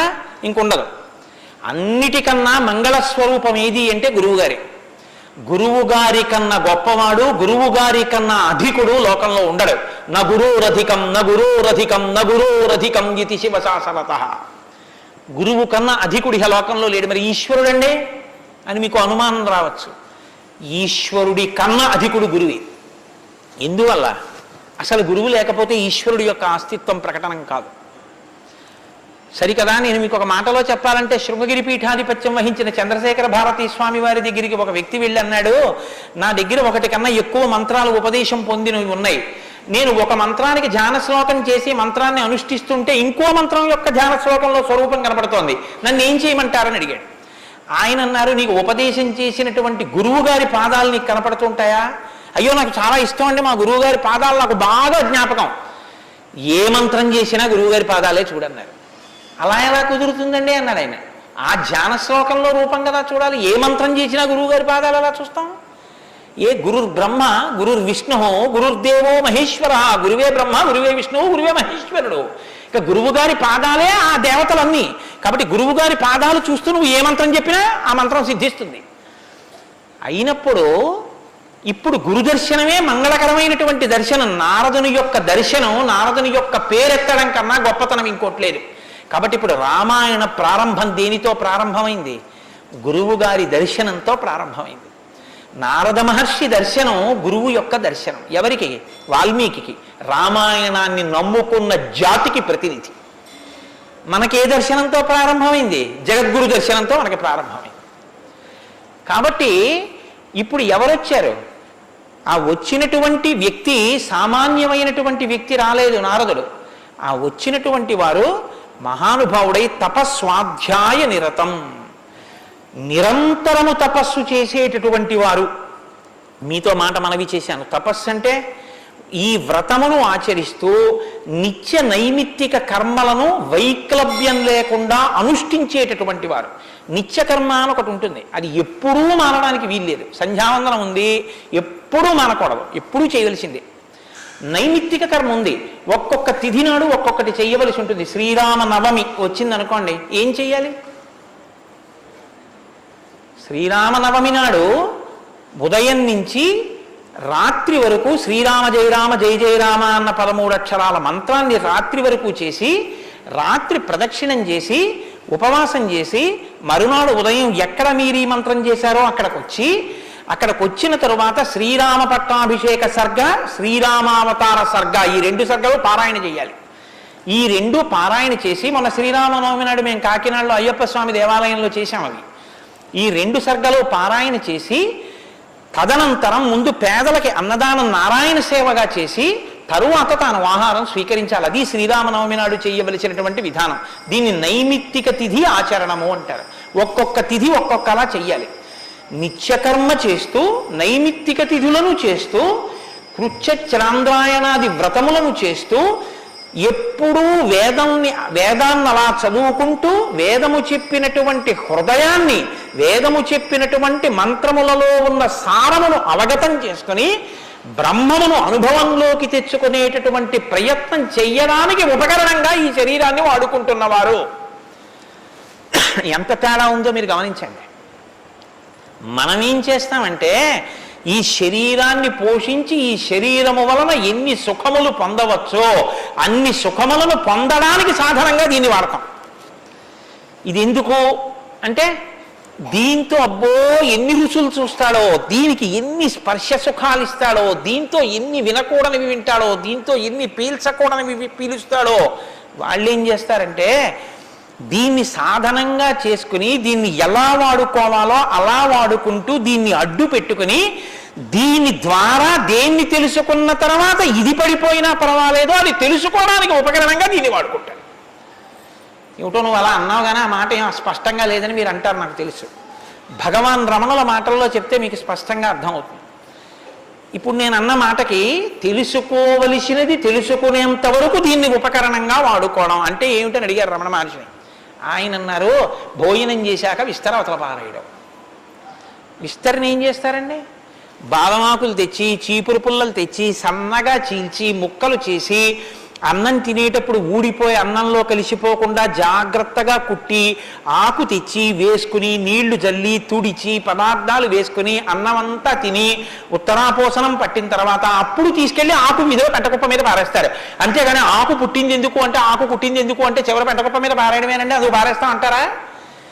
దేనికి వాడుకోవాలో దానికి జాగ్రత్తగా వాడుకుని ఆ ప్రయోజనం అయిపోయిన తరువాత పెంటకుప్ప మీద విస్తరాకుని పడేసినట్టు దీన్ని సాధనంగా చేసుకుని, దీనిలో ఉండి దీనితో తరించి, దీనిలో ఉండి దీని వలన బ్రహ్మం అంటే ఏమిటో తెలుసుకుని అనుభవంలోకి వచ్చిన తర్వాత ఇది పడిపోతున్నా, ఇది నేను కాదన్న సత్యం ఎరుకలోకి రావడం వల్ల దీని మీద భ్రాంతి లేకుండా ఇది పడిపోతున్నా సాక్షిగా చూసి, ఇది పడిపోయిన తర్వాత తాను ఒకటి ఏది మారని సత్యమో సత్యంగా నిలబడిపోవడాన్ని నిత్య నైమిత్తిక కర్మాచరణ చేత తాను పొందవలసిన స్థితిని పొందగలిగినటువంటి తపస్వాధ్యాయ నిరతుడు అని పిలుస్తారు. ఇప్పుడు నారదుడు అది అంటే ఇప్పుడు ఆయన సద్గురువు, మహానుభావుడై ఉన్నాడు. నారం దదాతి ఇది నారద, ఆయన జ్ఞానం ఇస్తాడు. కాబట్టి ఇప్పుడు తపస్వాధ్యాయ నిరతం అటువంటి వారు ఎక్కడికి వచ్చారు? వాగ్విదాం వరం. ఆయన ఎటువంటి వాడు? వాగ్విద. వాక్ అంటే వేదం, వాక్ అంటే బ్రహ్మం, విదుడు అంటే తెలుసుకున్నవాడు. విద్యన్న ధాతువులోంచే వేదము అన్న మాట వచ్చింది. ఏది తెలుసుకున్న తర్వాత ఇంకొకటి తెలుసుకోక్కర్లేదో అది వేదం. ఇప్పుడు తెలుసుకోవడం ఒకెత్తు, తెలుసుకున్న దాన్ని అర్థమయ్యేటట్టు చెప్పగలిగిన ప్రజ్ఞ ఒకెత్తు. ఒక ఆయన తెలుసుకున్నాడు కానీ ఆయన చెప్పలేడు, ఆయన చెప్తే అయోమయంగా ఉంటుంది. ఒక ఆయన స్పష్టంగా చెప్పగలడు, తాను అనుభవించాడు, అనుభవించిన దాని వైపుకి మిమ్మల్ని తిప్పగలడు, ఈ ప్రజ్ఞ ఉన్నవాడు. కాబట్టి వాగ్విదాం వరహ, బ్రహ్మమును బాగా తెలుసుకున్న వాళ్ళల్లో శ్రేష్ఠుడైన వాడు, తాను తెలుసుకుని శిష్యుల్ని ఉద్ధరించడం కోసం కిందికి దిగొచ్చి మాట్లాడగలిగినటువంటి ప్రజ్ఞ కలిగిన వాడు. ఇటువంటి వాగ్విదాంవరం నారదం. అటువంటి నారదుణ్ణి ఎవరు ప్రశ్నించారు? ఇప్పుడు అడిగినవాడు వాల్మీకి మహర్షి. ఆయన ఎటువంటి వారు? తపస్వి, తపస్సు చేస్తున్నవారు. తపస్సు అంటే నేను మీకు ఇందాక చెప్పాను, బ్రహ్మమును తెలుసుకోవాలని తాపత్రయంతో ఉన్నటువంటి వారు, భావన వ్యగ్రతతో ఉన్నవారు. ఈయన నారదుణ్ణి అడిగారు. ఏమని అడిగారు? అయ్యా మీరు వచ్చారు, చాలా సంతోషం అండి, నాకు ఏ ఆపదలు రాకుండా మా అబ్బాయికి ఉద్యోగం వచ్చేటట్టు, నాకు సంతోషంగా ఉండేటట్టు, మా ఆశ్రమంలో ఆవులన్నీ ఎప్పుడు పాలిచ్చేట్టు చూడండి అని అడగలేదు ఆయన. ఆయన ఒక చిత్రమైన ప్రశ్న ఒకటి వేశాడు. అది లోకంలో సాధారణంగా ఎవ్వరూ అడగని ప్రశ్న. అందుకని రామాయణం పుట్టింది, లేకపోతే రామాయణం పుట్టే అవకాశం లేదు. మీరు ఒకటి బాగా జ్ఞాపకం పెట్టుకోండి, జ్ఞానం ఎక్కడి నుంచి పుడుతుంది అంటే ప్రశ్న చక్కగా వెయ్యగలిగినటువంటి శిష్య ప్రజ్ఞలోంచి పుడుతుంది. నేను నారదం పరిపప్రచ్ఛ, పరిప్రశ్న చేశారు. ప్రశ్న అంటే అడగడం అండి. నేను ప్రశ్న వేశానండి అంటే అర్థం ఏంటి? నేను మిమ్మల్ని అడిగాను అని. పరిప్రశ్న అంటే ఇది బాగా అర్థం చేసుకోవాలి. నారదుణ్ణి పట్టుకుని ఏదో అడిగేస్తే ఆయన ఏం చెప్పడలాగా, పరిప్రశ్న చేస్తే చెప్పాడు ఆయన. పరిప్రశ్న అంటే, ప్రశ్న అంటే అడగడం, పరి అంటే, పరి అన్న మాట ముందు కలిపారు మహర్షి. పరి అంటే బాగా జ్ఞాపకం పెట్టుకోండి, ఇప్పుడు నేను ఎవరిని అడుగుతున్నానో ఆ మహానుభావుడు నోరు విప్పి చెప్పినటువంటి మాట త్రికాలముల యందు సత్యమే. ఆయన చెప్పిన మాట మీద నాకు అవిశ్వాసం అన్న మాట ఉండక్కర్లేదు. ఆయన అన్నారు అంటే అది జరిగి తీరుతుందంతే. ఆయన చెప్పింది చేస్తే ఆ ఫలితం వస్తుందంతే. ఆయనటువంటి శక్తివంతుడు. ఈ నమ్మకం మీకు ఉండి అడగడం మొదలు పెడితే శ్రద్ధ, పరిప్రశ్నకి ముందేముంటుందో తెలుసా అండి? శ్రద్ధ ఉంటుంది. శ్రద్ధ లేకుండా వినయం ఎలా వస్తుందండి? మీరు నాకు చెప్పండి. ఇప్పుడు నేను ఒక ఆయన దగ్గరికి వెళ్ళి ఇలా అయ్యా నమస్కారం అండి అని ఇలా ప్రణిపాతం చేసి నేల మీద పడి ఎంతో ఇదిగా రెండు చేతులు ఇలా చాపి అయ్యా మీరు నాకు దయచేసి అనుగ్రహించి ఇది చెప్పాలని ఎందుకు అడుగుతాను? ఆయన శక్తివంతుడని నేను నమ్మితేను. వీడి మొహం వీడికేం వచ్చు అనుకున్నాను అనుకో, నేను నీకేం తెలిసాడా అంటాం, అంతే. పరిప్రశ్న చేస్తారేంటి? వినయం ఎప్పుడు ఉంటుంది? ఆయన శక్తివంతుడని తెలిస్తే వినయం ఉంటుంది. ఆయన శక్తివంతుడని మీరు నమ్మడాన్ని శాస్త్రంలో ఏమంటారో తెలుసా అండి? శ్రద్ధ అని పిలుస్తారు. శంకరాచార్యులు వారు భాష్యం చేస్తూ శ్రద్ధ అన్న మాట గురించి ఒక మాట చెప్పారు. శాస్త్రస్య గురువాక్యస్య సత్యబుద్ధ్యావధారణ సా శ్రద్ధా కవితా సిద్ధి యయా వస్తూపలభ్యతే. శ్రద్ధ అన్న మాటకు అర్థం ఏమిటంటే శాస్త్రము చెప్పినా గురువుగారు చెప్పినా అది పరమ సత్యము, ఇక దానికి తిరుగులేదు, అది కాని పాటిస్తే మనకి ఫలితము వచ్చి తీరుతుందని నమ్మడమే శ్రద్ధ అని పేరు. ఆ శ్రద్ధ ఎక్కడుందో దానిలోంచి వినయం వస్తుంది. అప్పుడు గురువు గారిని చూసి వంగి వంగి వంగి వంగి నమస్కరించి మాట్లాడతావు. ఎందుకు మాట్లాడావు? ఆయన ఏం చేతకాకో మాట్లాడకపోతే ఆనందించలేని వాడో కాడు, ఆయన ఒక్కడు తనలో తాను ఆనందించగలడు. మరి ఇప్పుడు ఎందుకు మాట్లాడుతున్నాడు? నీ కొరకు మాట్లాడుతున్నాడు. ఆయన త్యాగం చేశాడు. ఆయన కంఠానికి శోష కలిగింది, అంటే బాధ కలిగింది. ఆయన ఊపిరికి ఘర్షణ కలిగింది. ఆయన శరీరానికి చెమట పట్టింది. దేని కొరకు? నీ కొరకు. ఆయన నీ కొరకు మాట్లాడుతున్నాడు. ఇది గుర్తిస్తే వినయం. ఈ త్యాగానికి నేనేమి ఇవ్వగలను ఆయనకి? ఈ కృతజ్ఞతాభావంతో నువ్వు నిలబడగలిగితే, అలా నువ్వు ప్రశ్నించగలిగితే పరిప్రశ్న అంటారు. ఇప్పుడు నారదం పరిపప్రచ్ఛ ఇలా ప్రశ్న వేశాడు తప్ప ఏదో ప్రశ్న వేస్తే రామాయణం వచ్చిందని మీరు అనుకోకండి. పరిప్రశ్న చేస్తే రామాయణం వచ్చింది. ఇప్పటి వరకు నారదుడు ఏం మాట్లాడలేదు, మీరు బాగా గమనించండి. వచ్చాడంతే, లోపలికి వచ్చారు, వాల్మీకి మహర్షి చూశారు, అర్ఘ్యపాద్యాదులు ఇచ్చారు, కూర్చోబెట్టారు. ఇప్పుడు పరిప్రశ్న చేస్తున్నారు. ఏ ప్రశ్న వేస్తే అసలు రామాయణం గురించి చెప్పారు ఆయన. వాల్మీకి మహర్షి అడిగిన ప్రశ్న ఏమిటంటే ఆయన్ని, కోన్వస్మిన్ సాంప్రదం లోకే గుణవాన్ కస్య వీర్యవాన్ ధర్మజ్ఞశ్చ కృతజ్ఞశ్చ సత్యవాక్యో దృఢవ్రతః చారిత్రేణ చ కోయుక్తః సర్వభూతేషు కోహితః విద్వాన్ కః కస్సమర్థశ్చ కశ్చైక ప్రియదర్శనః ఆత్మవాన్ కో జితక్రోధో ద్యుతిమాన్ కో నరసూయకః కస్య బిభ్యతి దేవాశ్చ జాతరోషస్య సంయుగే. 16 గుణములు అడిగారు ఆయన. ఈ 16 గుణములు పరిపూర్ణముగా ఉన్నటువంటి ఒక మానవుడు ఈ లోకంలో, ఈ కాలంలో, నేను ఉన్న రోజుల్లోనే, నేను ఇప్పుడు శరీరంతో తిరుగుతుండగా నా మాంసనేత్రంతో చూడడానికి వీలుగా ఎక్కడైనా ఎవరైనా ఉన్నారా అని అడిగాడు. అంటే అలాంటి వారే ఉన్నారు. ఆయన భార్యయే తన ఆశ్రమంలో ఉంది. ఇది తెలుసా వాల్మీకి? తెలియదని చెప్పవలసి ఉంటుంది. మరి ఇప్పుడు ఎందుకు వచ్చింది ఈ ప్రశ్న ఆయన నోటి వెంట? అమ్మవారు వచ్చింది కాబట్టి వచ్చింది. అమ్మవారు ఎందుకు వచ్చింది? అసలు రహస్యం ఏమిటంటే, రామాయణం లోకానికి అందాలంటే సీతమ్మ యొక్క సేవాభాగ్యం వాల్మీకి లభించాలి. సీతమ్మ సేవాభాగ్యమే శారదాదేవి సేవాభాగ్యం. అది అందితే నోటి వెంట ఈ ప్రశ్న వచ్చింది. నోటి వెంట ఒక్క ప్రశ్న వస్తే యుగాలు మారిపోయినా మనుష్యుడిగా పుట్టిన ప్రతివాణ్ణి తరింపచేయగలిగిన ఒక ఆది కావ్యం ఆయన నోటి వెంట వచ్చింది. ఇది రావడానికి ముందు సీతమ్మ రావాలి. అందుకని ముందు సీతమ్మ వచ్చేసింది ఆశ్రమానికి. వచ్చి అక్కడ కూర్చుంది. ఆ రామాయణాన్ని ప్రచారం చెయ్యగలిగిన యోగ్యమైన శిష్యుల్ని కూడా సీతమ్మే వాల్మీకి ఇచ్చింది లవకుశల రూపంలో. ఇది వాల్మీకిని సీతమ్మ తరింపచేసిన తీరు మీరు జాగ్రత్తగా గమనించగలిగితే, వాల్మీకి తరించడానికి మొదటి కారణం సీతమ్మే. అందుకే ఆయన అన్నారు, నేను చెప్పిన రామాయణానికి పేరేమిటో తెలుసా? సీతాయాశ్చరితం మహత్ అన్నారు. అది సీతమ్మ చరిత్ర అన్నారు. తల్లి ఎంత గొప్ప తల్లు మీరు ఆలోచించండి. అందుకే సీతమ్మ ఒకరు, శారదమ్మ ఒకరా? కాదు, సీతమ్మే శారదమ్మ. కాబట్టే అంత జ్ఞానం వాల్మీకి ఇచ్చి ఈ ప్రశ్న వేయించింది. ఎందుకు వేయించాలి? సీతమ్మ వెళ్ళిపోతే రామావతారం వెళ్ళిపోతుంది. ఇక సీతమ్మ వెళ్ళిపోతుంది. ఆ రోజులు వచ్చేసాయి. అప్పటికి ఆ రోజు వచ్చేసింది. ఎందుకంటే ఇక అశ్వమేధయాగం చేసేస్తాడు రాముడు. అశ్వమేధయాగం చేస్తే సీతమ్మ కనపడుతుంది రాముడికి. సీతమ్మ రాముడికి కనపడితే వేరొకసారి పాతివ్రత్యాన్ని నిరూపించుకోమని చెప్తాడు. ఎందుకు చెప్తాడంటే ఎప్పుడు లోకం కోసం, తన కోసం కాదు. ఈ మాట అనగానే ఆవిడంటుంది, నా ప్రయోజనం అయిపోయిందా, నీకు భార్యగా నీ వంశాన్ని నిలబెట్టడానికి. రామకథ నరుడి కథ బాగా గుర్తుపెట్టుకోండి. రామకథ దేవుడి కథని మీకు జరిగితే మీకు ఎంత పనికొస్తుందో నేను చెప్పలేను. రామకథ నరుడి కథని మీరు వినండి, మీకు పనికొస్తుంది. అందుకే సీతమ్మ ఈ మాట అంది, నేను ఎందుకు వచ్చానో తెలుసా నీ పక్కకి? నీ వంశం తరించాలి. నీ వంశం తరించాలంటే నీకు పితృరుణం తీరాలి. పితృరుణం తీరాలంటే నీకు బిడ్డలు కనాలి. నీకు బిడ్డలు పుట్టాలి అంటే నా సహకారం ఉండాలి. నేను నా శరీరాన్ని త్యాగం చేస్తే నా కడుపులో ఉన్న బిడ్డలు కూడా పోతారు. పోతే నీకు పితృరుణం తీరదు. నువ్వు ఏకపత్ని వృతుడవు. ఇంకొక బిడ్డని, ఇంకొక ఆడదాన్ని స్వీకరించావు, నీ వంశం ఆగిపోతుంది.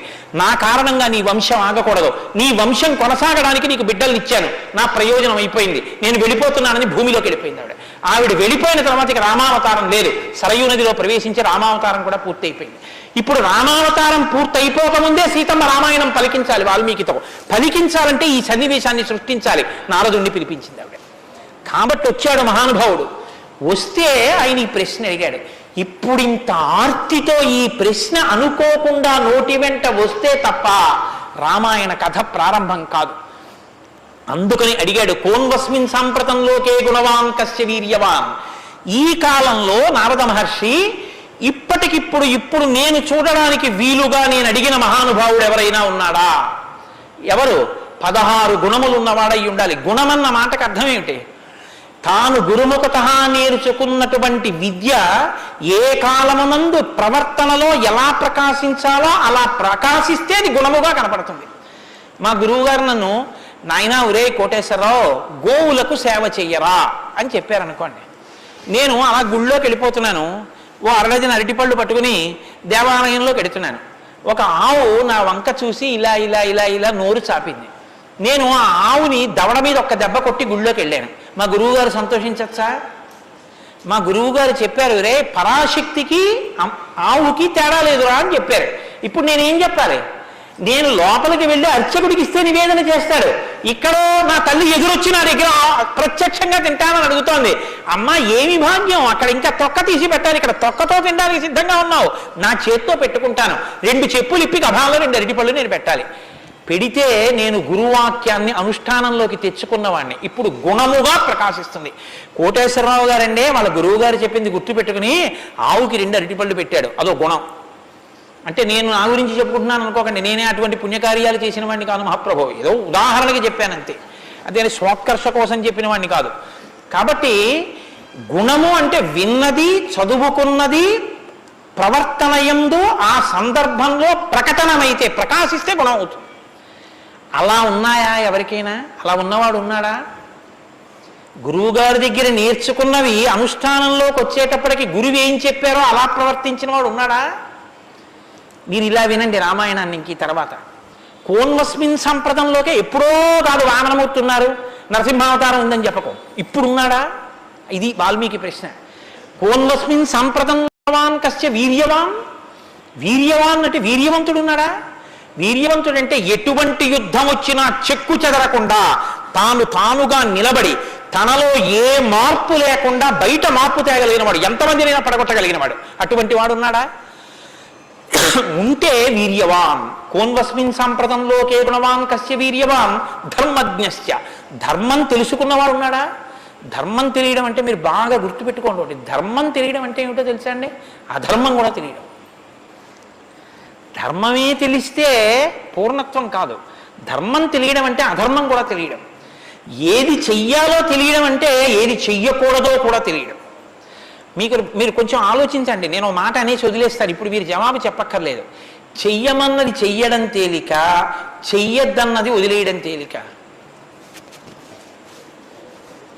చెయ్యొద్దన్నది వదిలేయడమే చాలా కష్టం. మీరు చూడండి, నేను మంత్రం ఇస్తాను, 11 మార్లు చెయ్యండి రోజు, ఒక్క మాట కూడా మీకు కోతి గుర్తు రాకూడదన్నాను అనుకోండి, అలా చేయగలరా? ఇది వద్దు అని ఏదంటామో అదే చేయబుద్ధి వేస్తుంది. దేవుడికి 2 అగరత్తులు పెట్టు అన్నాను అనుకోండి, భయానికో భక్తికో 2 అగరత్తులు వెలిగించేయడం తేలిక. వద్దన్నది చేయకుండా ఉన్నవాడు ప్రజ్ఞావంతుడు. వద్దన్నది చేయకుండా ఉండాలంటే అధర్మం తెలియాలి కదండి. అధర్మం తెలియడం, ధర్మం తెలియడం, ధర్మం పాటించడం, అధర్మం విడిచిపెట్టడం, అధర్మం చేసిన వాడిని కూడా ఉండకుండా చేయడం, ఎందుకంటే వాడి వల్ల ధర్మం వ్యాప్తి చెందకుండా. ఇది ధర్మం తెలియడం. కాబట్టి ధర్మజ్ఞశ్చ కృతజ్ఞశ్చ. కృతజ్ఞశ్చ అంటే ఎవరో తనకు ఒక ఉపకారం చేశాడు, వాడు అదృష్టం అండి నన్ను సేవించుకున్నాడు అండం కాదు, ఎంత మహానుభావుడండి, నిజంగా నాకు ఎంత ఉపకారం చేశారండి, ఎంత ఉపకారం చేశారండి అని తలుచుకు పొంగిపోగలిగినటువంటి మనసు ఉండడం. అసలు మనుష్య జన్మకు ఉండవలసిన ప్రధాన లక్షణం అదేనండి. కృతజ్ఞో నాస్తి నిష్కృతి. కృతజ్ఞత లేని వాడికి నిష్కృతి లేదు. అటువంటి కృతజ్ఞత ఉన్నవాడు ఉన్నాడా లోకంలో ఎవరైనా? ధర్మజ్ఞశ్చ కృతజ్ఞశ్చ సత్యవాక్యో. ఎప్పుడూ సత్యమే మాట్లాడాలి, నిన్ను విరిగి మీద పడిపోని నేను సత్యమే చెప్తాను అని వ్రతం పట్టినవాడు ఎవరైనా ఉన్నాడా? సత్యవాక్యో దృఢవ్రత. ఒక పని మొదలు పెడితే అనుకున్నాం కాదండి అది అలా అవుతుందా అందుకని వదిలేశాను లేండి ఇప్పుడు మార్చేశాను సంకల్పం అనకుండా తాను ఒక్కసారి నోటి వెంట ఇది చేస్తానని అంటే పిడుగులు పడిపోయినా ఆ పని చెయ్యగలిగినటువంటి వాడు, దాన్ని విడిచిపెట్టనటువంటి వాడు, అటువంటి పూనిక ఉన్నవాడు ఉన్నాడా? దృఢవ్రత. కాబట్టి కోన్వస్మిన్ సంప్రదంలోకే గుణవాన్ కస్య వీర్యవాన్ ధర్మజ్ఞస్య కృతజ్ఞస్య సత్యవాక్యో దృఢవ్రత చారిత్రేణ చకోయుక్తః. ఆయన ప్రవర్తనని చూస్తే ఇంకా మీరు వేదం చదవక్కర్లేదు. వేదం చదవక్కర్లేదంటే చదవద్దని కాదు నా ఉద్దేశం. ఆయన ప్రవర్తన చూస్తే ఆయన ఏది చేశారో అదే వేదం చెప్పింది అని గుర్తు. అటువంటి ప్రవర్తన ఉన్నవాడు ఉన్నాడా? పడుకున్నా, లేచినా, మాట్లాడినా, కూర్చున్నా, నించున్నా, నడిచినా, ఏం చేస్తున్నా ధర్మానికి అనుగుణంగా ప్రవర్తించగలిగినటువంటి, నడవడిగలిగినటువంటి వాడు లోకంలో ఉన్నాడా? చారిత్రేణ చకోయుక్తః సర్వభూతేషు కోహితః. ఇంత బలపరాక్రమాలు ఉండి కూడా సమస్త భూతముల పట్ల దయ కలిగిన వాడు లోకంలో ఉన్నాడా? గుండెల నిండా అంత కారుణ్యం ఉన్నవాడు ఉన్నాడా? సర్వభూతేషు కోహితః విద్వాంకః. తెలుసుకోవలసినవన్నీ సమస్తము తెలుసుకున్నటువంటి విజ్ఞాని ఉన్నాడా? అటువంటి విద్వాంసుడు ఉన్నాడా? విద్వాంకః కస్సమర్థశ్చ. ఎటువంటి పని అయినా సరే వీరు చెయ్యలేరు అనొచ్చేమో, కానీ ఆయన ఇది చెయ్యలేరని చెప్పడానికి ఒక పని లేకుండా ఏ పనులైనా చెయ్యగలిగిన వాడు ఉన్నాడా? కస్సమర్థశ్చ కశ్చైక ప్రియదర్శనః. ఎప్పుడు మీరు చూసినా చూడాలనిపించేట్టుగా ఉండేవాడు ఉన్నాడా? ఆయన యుద్ధం చేస్తుంటే వింటినారి లాగుతున్నాడు, అందం. ఆయన అడవిలో నడుస్తున్నాడు, అందం. ఆయన కిరీటం పెట్టుకున్నాడు, అందం. ఆయన పాదపీఠం మీద పాదం పెట్టాడు, అందం. ఆయన జిల్లేడు పాలు పోసుకుని జటాజూటం కట్టుకున్నాడు, అందం. ఆయన ఏమీ లేదు, నారచీర కట్టుకుని కోదండం పట్టుకున్నాడు, అందం. ఆయనకి కోపం వచ్చి కన్నులు ఎర్రబారాయి, అందం. ఆయన బాలరాముడిగా పిలక పెట్టుకుని వెడుతున్నాడు, అందం. సీతమ్మతో మాట్లాడుతున్నాడు, అందం. నిద్రపోతున్నాడు, అందం. అసలు ఏది చూసినా అందం. అబ్బా ఇప్పుడు అంత బాగుంటాడండి, ఆ తర్వాత బాగుంటాడండి, కొంచెం అలంకారం చేసుకుంటాడు బాగుంటుంది అనడానికి ఏమైనా ఉంటుందా? ఎప్పుడు నువ్వు చూసినా అలాగే చూడాలనిపించేటట్టుగా ఉండేవాడు ఎవరైనా ఉన్నాడా? కశ్చైక ప్రియదర్శన. ఎంత పెద్ద మాట అండి. నిద్రపోతుంటే చూసావు, ఆహా నిద్రపోతుంటే చూడాలండి ఆయన సౌందర్యం. ఆ మాట ఎవరికన్నా ఉంటుందండి లోకంలో? ఏమన్నా ఆయన నిద్రపోతుంటే ఎంత బాగుంటాడండి అంటారా? ఏమన్నా ఆయన నిద్ర లేచి ఒళ్ళు విరుచుకుంటుంటే చూడాలండి ఆయన అందం ఎవరికైనా ఉందా? ఆయన యుద్ధం చేస్తుంటే చూడాలండి అందం ఎవరికైనా ఉంటుందా? ఎంతటి అందగాడు రామో! ఆయన పుంసామోహన రూపాయ పుణ్య శ్లోకాయ మంగళం. ఆడవాళ్ళు మోహించడం కాదు, పురుషులు మోహించారు ఆయన్ని. అంతటి అందగాడు. కొన్ని కోట్ల మంది కంఠాలు కోసేశాడంతే రామావతారంలో. నెత్తుటిని ఏర్లు పాడించాడు, అయినా అందం.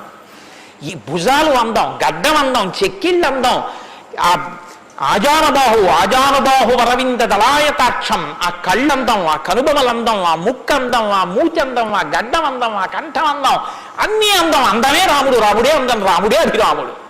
అటువంటి వాడు ఉన్నాడా? కశ్చైక ప్రియదర్శన ఆత్మవాంకో. గొప్ప ధైర్యవంతుడు ఉన్నాడు ఆ లోకంలో. ధైర్యవంతుడు అంటే మీరు బాగా జ్ఞాపకం పెట్టుకోండి, ధైర్యవంతుడు అన్న మాటకు అర్థం ఏంటో తెలుసా అండి? భయం లేనివాడు అని కాదు.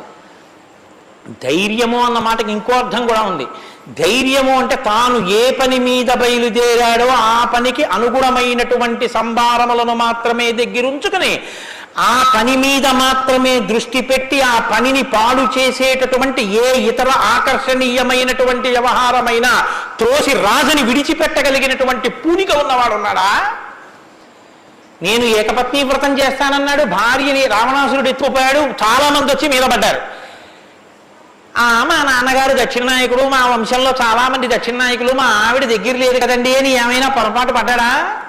తాను ఏది అన్నారో రామో దీర్ణాభిభాషతే, 2 మాటలు నాకు రావమ్మా అన్నాడు అంతే. లోకంలో అవతార పరిసమాప్తి వరకు అంతే. అలా ఉండగలిగిన వాడు ఉన్నాడా? ఆత్మవాంకో జితక్రోధో. కోపాన్ని గెలిచిన వాడు ఉన్నాడా? కోపాన్ని గెలవడం ఏమిటండి? అది ఏమైనా ఎదురుగుండా వచ్చి నిలబడుతుందా క్రోధం? ఎలా గెలుస్తారు అంటే క్రోధం ఎక్కడి నుంచి వస్తుందో మూలస్థానాన్ని గుర్తెరగడం, వికార కారణాన్ని తెలుసుకోవడమే క్రోధాన్ని గెలవడం. అంటే మీరు చూడండి, నాకండి ఎంత కోపం వచ్చేసిందో అంటాడు. ఎంత కోపం వచ్చేసిందోకి ఎక్కడి నుంచి వచ్చింది? ఇక్కడి నుంచే రావాలి కోపం. ఇక్కడి నుంచి రావడానికి అనువైన అవకాశం, వాతావరణం నువ్వు ఇస్తే రావడానికి సిద్ధంగా ఉంటుంది. మంట పుట్టడానికి సిద్ధంగా ఉన్నట్టు ఉంటుంది. అది నువ్వు అది పుడితే ఎంత వికారంగా ఉంటావో, నీ ముఖం ఎలా ఉంటుందో, ఎంత జేవురించుకుని ఉంటుందో, ఎలా అరుస్తావో, నీ చేతులు ఎలా ఉంటాయో ఓసారి ఆ టైంలో వీడియో తీసి చూసుకో ఎలా ఉంటుందో. అసహ్యం వేస్తుంది మన మీద. మనకి అదేంటంటే అలా ఉన్నాననిపిస్తుంది. ఇన్ని వికారములు ఇది వస్తే వస్తున్నాయని తెలుసుకుని అది రాకుండా తొక్కి పెట్టగలిగిన వాడు ఉన్నాడా? అలా ఉంటే జితక్రోధో, అలాంటి వాడు ఉన్నాడయా లోకంలో? ఆత్మవాన్కో జితక్రోధో ద్యుతిమాన్కో, అపారమైనటువంటి కాంతి కలిగిన వాడు ఉన్నాడా? ద్యుతిమాన్కో ననసూయక, అసూయని గెలిచిన వాడు ఉన్నాడా? తనకన్నా గొప్పవాడు కనపడితే ఆహాహా మహాత్ములు ఎంత గొప్ప పరిశ్రమ చేశారో, ఇంత గొప్పవాడు అయ్యాడని నమస్కారం చేసి తెలుసుకోవాలి. తనకన్నా తక్కువవాడు కనపడితే ఈశ్వరానుగ్రహంతో ఈయన వృద్ధిలోకి రావాలని కలగాలి. కిందవాడిని చూసి అహంకరించకూడదు, పైవాడిని చూసి అసూయపడకూడదు. ఈ రెండు ఉన్నవాడు ఉన్నాడా? ద్యుతిమాన్కో ననసూయక కస్య బిభ్యతి దేవాశ్చ జాత రోషస్య సంయుగే. కోపం లేని వాడికి కోపం ఎలా వస్తుంది మరి? అంటే కోపం తెచ్చిపెట్టుకున్నట్టు నటిస్తాడు అంతే. ఎందుకు నటించాలి అంటే ఏదో పని చక్కబెట్టాలంటే కోపం వచ్చినట్టు ఒకసారి ఇలా అంటాడు. అనేటప్పటికి అమ్మ బాబోయ్ ఆయన కోపం వచ్చిందంటే హడిలిపోయి అందరూ జాగ్రత్తగా ఉంటారు. ఎవరికి కోపం వచ్చిందని అనిపిస్తే 33 కోట్ల మంది దేవతలు కూడా ఉనికిపోతారో అలా కోపాన్ని తెచ్చిపెట్టుకునేవాడే తప్ప అసలు కోపం రావడం అన్నది లేనివాడు ఒకరిలో ఉన్నాడా? అలాంటి వాడు ఎవడైనా ఉంటే ఎప్పుడో ఉన్నాడని చెప్పద్దు, ఇప్పుడు ఉన్నాడా? నేను చూడ్డానికి వీలుగా ఉన్నాడా? ఈ కాలంలో ఉన్నాడా? ఉంటే అటువంటి వాడి గురించి నాకు చెప్పు, నాకు వినాలని ఉందన్నాడు. ఇప్పుడు వస్తోంది రామాయణం. ఇప్పుడు చెప్పాలి నారదుడు ఎవరో తెలుసా? ఆయన రాముడే. ఆయన ఇల్లాలే నీ దగ్గరుంది, ఆయన బిడ్డలే నీ దగ్గర ఉన్నారు.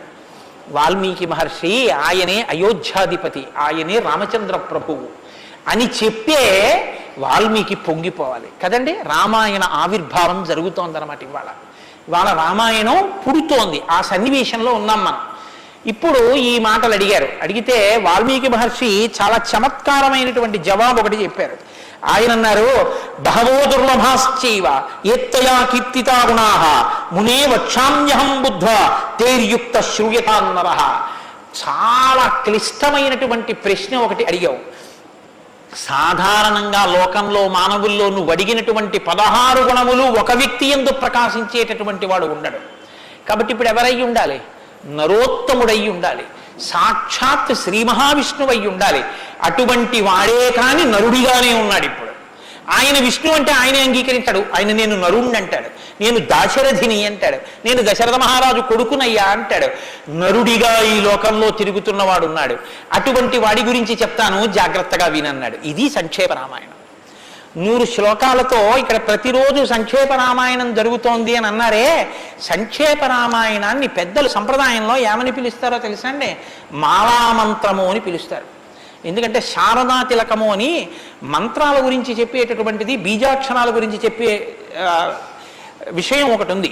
అందులో 10 అక్షరాలు మంత్రంలో దాటిపోతే దాన్ని మాలామంత్రములని పిలుస్తారు. 100 శ్లోకములతో ఉన్న సంక్షేప రామాయణం మాలా మంత్రం. అందుకే సంక్షేప రామాయణాన్ని పారాయణ చేస్తే అది రక్షణ చేస్తుంది. మననాత్ త్రాయితే ఇది మంత్ర. దాన్ని మననం చేస్తే అది కాపాడుతుంది. సంక్షేప రామాయణం కూడా అలా కాపాడుతుంది. సద్గురువైనటువంటి నారద మహర్షి నోటిలోంచి పుట్టింది సంక్షేప రామాయణం.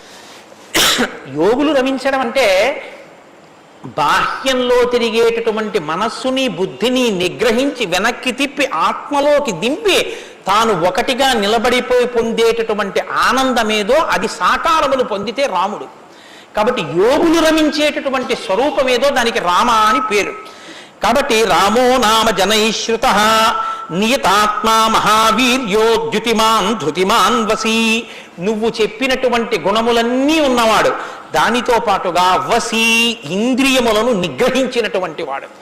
ఇంద్రియాలని నిగ్రహించడం అన్న మాట మీరు రామాయణంలో చాలా జాగ్రత్తగా గమనించి తెలుసుకోవలసింది. ఇంద్రియాలని నిగ్రహించడం అంటే ఏమిటో తెలుసా అండి?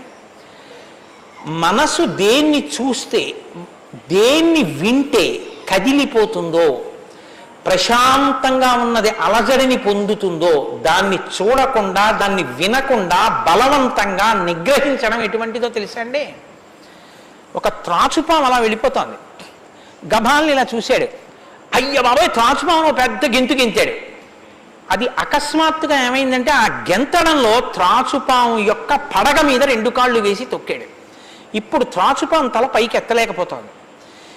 ఇప్పుడు తను త్రాచుపాము నా కాళ్ళ కింద ఉంది, నన్ను ఏం చేస్తుంది అని ఉండగలడని మీరు అనుకుంటున్నారా? అతను గడగడ ఉనికిపోతూ చెమట్లు పట్టేస్తున్నాయి. ఎందుకంటే నేను త్రాచుపాము మీద ఉన్నాను, అది తోక కదుపుతోంది, తోకతో కాళ్ళు చుడుతోంది. ఈ కంగారులో ఏం చేస్తాడంటే త్రాచుపాము మీద తాను నిలబడి ఉండగా ఇక త్రాచుపాము తను ఏం చెయ్యలేదన్న స్థితిలో ఉన్నా ఎప్పుడో ఒకప్పుడు త్రాచుపాము మీద కాళ్ళు తీసేస్తాడు, కంగారు పడిపోయి తీసేస్తాడు. ఎప్పుడో అప్పుడు కాళ్ళు తీయడం కోసమే పాము చూస్తుంటుంది, కాటు వేసేసి పుట్టలోకి వెళ్ళిపోతుంది, లేకపోతే ఎక్కడికో అక్కడికి వెళ్ళిపోతుంది. రావణుడు చేసే తపస్సు, రావణుని యొక్క ఇంద్రియ నిగ్రహం అటువంటివి. బలవంతంగా అణిచి పెడతాడు, అవకాశం రాగానే అది ఒక్కసారి జడలు విప్పి ప్రళయతాండవం చేసి రావణుణ్ణి పడగొడుతుంది. మండోదరి చెప్పింది ఈ మాట, నా సొంతం కాదు. రాముడు అలా కాదు, విచారణ చేసి ఉంటాడు. అర్థమనర్థం భావయనిత్యం అంటారు శంకరాచార్యులు వారు. నారీస్తన భరణాభీదేశం దృష్ట్యా మాగా మోహావేశం ఏతత్ మాంసవసాది వికారం మనసి విచింత్య వారం వారం అంటారు. మనసు దేని చేత కదిలిపోతోందో దాని యథార్థ స్వరూపాన్ని బాగా విచారణ చేస్తాడు. విచారణ చేసి ఈ పాటి దానిక నా ఒంట్లో ఉన్నటువంటి శక్తి అంతటినీ ఖర్చు చేసేస్తున్నాను అని మనసుని మరల్చే ప్రయత్నం చేసి ఆ వస్తువు తన కళ్ళ ముందు కనపడినా ఇంకా ఆయన మనసు చెక్కు చెదరదు, ఆ స్థితిని పొందుతాడు. ఇది శంకరాచార్యులు వారు నేర్పుతారు లోకానికి. గురువు చెప్పే మాట అంటే అలా ఉంటుంది. ఆయన ఎంత చమత్కారంగా అన్నారో చూడండి. నారీస్తన భరణాభీదేశం దృష్ట్యామోగా మోహావేశం. ఎందుకంత వెర్రెక్కిపోతున్నావు? యవ్వనం ఒంట్లో ఉండి ఓపికన్న కాలంలో నీ శరీరం కన్నా స్త్రీ శరీరంలో రెండే వికారాలు ఉన్నాయి. శరీరపు ఊర్ధ్వభాగంలో 2 చోట్ల మాంసపు ముద్దలు పైకి పొటమరించాయి, శరీర అధోభాగంలో మాంసము కొంత లోపలికి వెళ్ళి ఉంది. ఈ 2 వికారాల కోసం నీ శరీరంలో ఉన్న సమస్త శక్తిని నశింపచేసుకున్నావు. ఇదా నీకు నరజన్మ ప్రయోజనం? మనసి విచింతియ వారం వారం, దీన్ని బాగా ఆలోచించు అన్నది. ఇది పట్టుకుందనుకోండి, కంటిని మనసుని కంటితో చూడడం వల్ల కదపగలిగిన మనసుకి ఇప్పుడు ఆ వస్తువు కనపడినా ఇక మనసు కదలదు.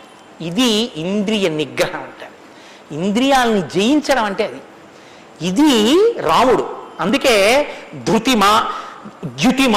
ధృతిమాన్ వసి, అపారమైన శక్తితో ఉంటాడు, సంకల్ప శక్తితో ఉంటాడు, ఇంద్రియములను జయించిన వాడై ఉంటాడు.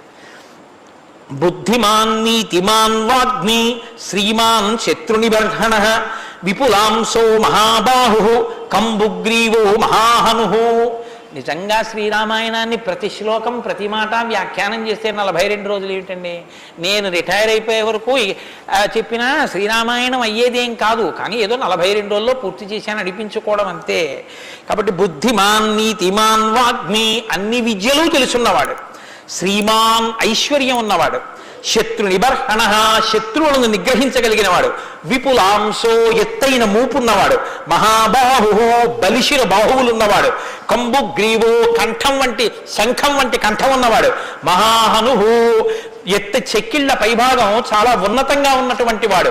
అటువంటి మహానుభావుడు ఈ లోకంలోనే ఉన్నాడు. ప్రజాపతి సమశ్రీమాం ధాతారి పురిషూదన రక్షితా జీవలోకస్య ధర్మస్య పరిరక్షిత రక్షితా స్వస్య ధర్మస్య స్వజనస్య రక్షిత వేద వేదాంగతత్వజ్ఞో ధనుర్వేదే చ నిష్ఠిత. ఎంత గొప్పగా మాట్లాడారండి నారద మహర్షి. నిజంగా ప్రజాపతి సమశ్రీమాన్, ఈ ప్రపంచాన్నంతటినీ పోషించగలిగినటువంటి వాడు, సాక్షాత్ శ్రీ మహావిష్ణువు. ధాతారి పునిషూదన శత్రువులను నిగ్రహించగలిగిన వాడు, రక్షిత జీవలోకస్య ఈ లోకాలన్నింటినీ రక్షించగలిగిన వాడు, ధర్మస్య పరిరక్షిత ధర్మాన్ని రక్షించేటటువంటి వాడు. ధర్మాన్ని రక్షిస్తాడు కాబట్టి అధర్మాన్ని నిగ్రహిస్తాడు కూడా. ధర్మస్య పరిరక్షిత రక్షిత స్వస్య ధర్మస్య, తన ధర్మాన్ని తాను రక్షించుకుంటాడు. రక్షిత స్వస్య ధర్మస్య స్వజనస్య రక్షిత, అందరినీ రక్షిస్తే మరి స్వజనులు ఎవరు అంటే ఆయననే నమ్ముకుని ఉన్న వాళ్ళెవరో ఆ వారి రక్షణ యందు మరింత అప్రమత్తంగా ఉండేటటువంటి స్వరూపం ఉన్నటువంటి వాడు. అటువంటి వాడు సచ సర్వగుణోపేత కౌసల్యానందవర్ధన సముద్రయివ గాంభీర్యే ధైర్యేణ హిమవానివా. ఇందులోంచేనండి వాల్మీకి మహర్షి చెప్పిన శ్లోకాల్లోంచే తర్వాత ఉపమానాలన్నీ వచ్చాయి. ఇప్పటికీ మనం చూడండి ఆయన మేరునగ ధీరుడండి అంటాం. ఆయన్ని పోల్చి చెప్పేటప్పుడు హిమవత్ పర్వతము వంటి వాడు, సముద్రము వంటి గాంభీర్యం ఉన్నవాడు అని చెప్పారు నారద మహర్షి. సముద్రం చూడండి ఎంత గంభీరంగా ఉంటుందో. సముద్రం కడుపులో ముత్యాలు, రత్నాలు, వజ్రాలు ఇన్ని ఉంటాయి.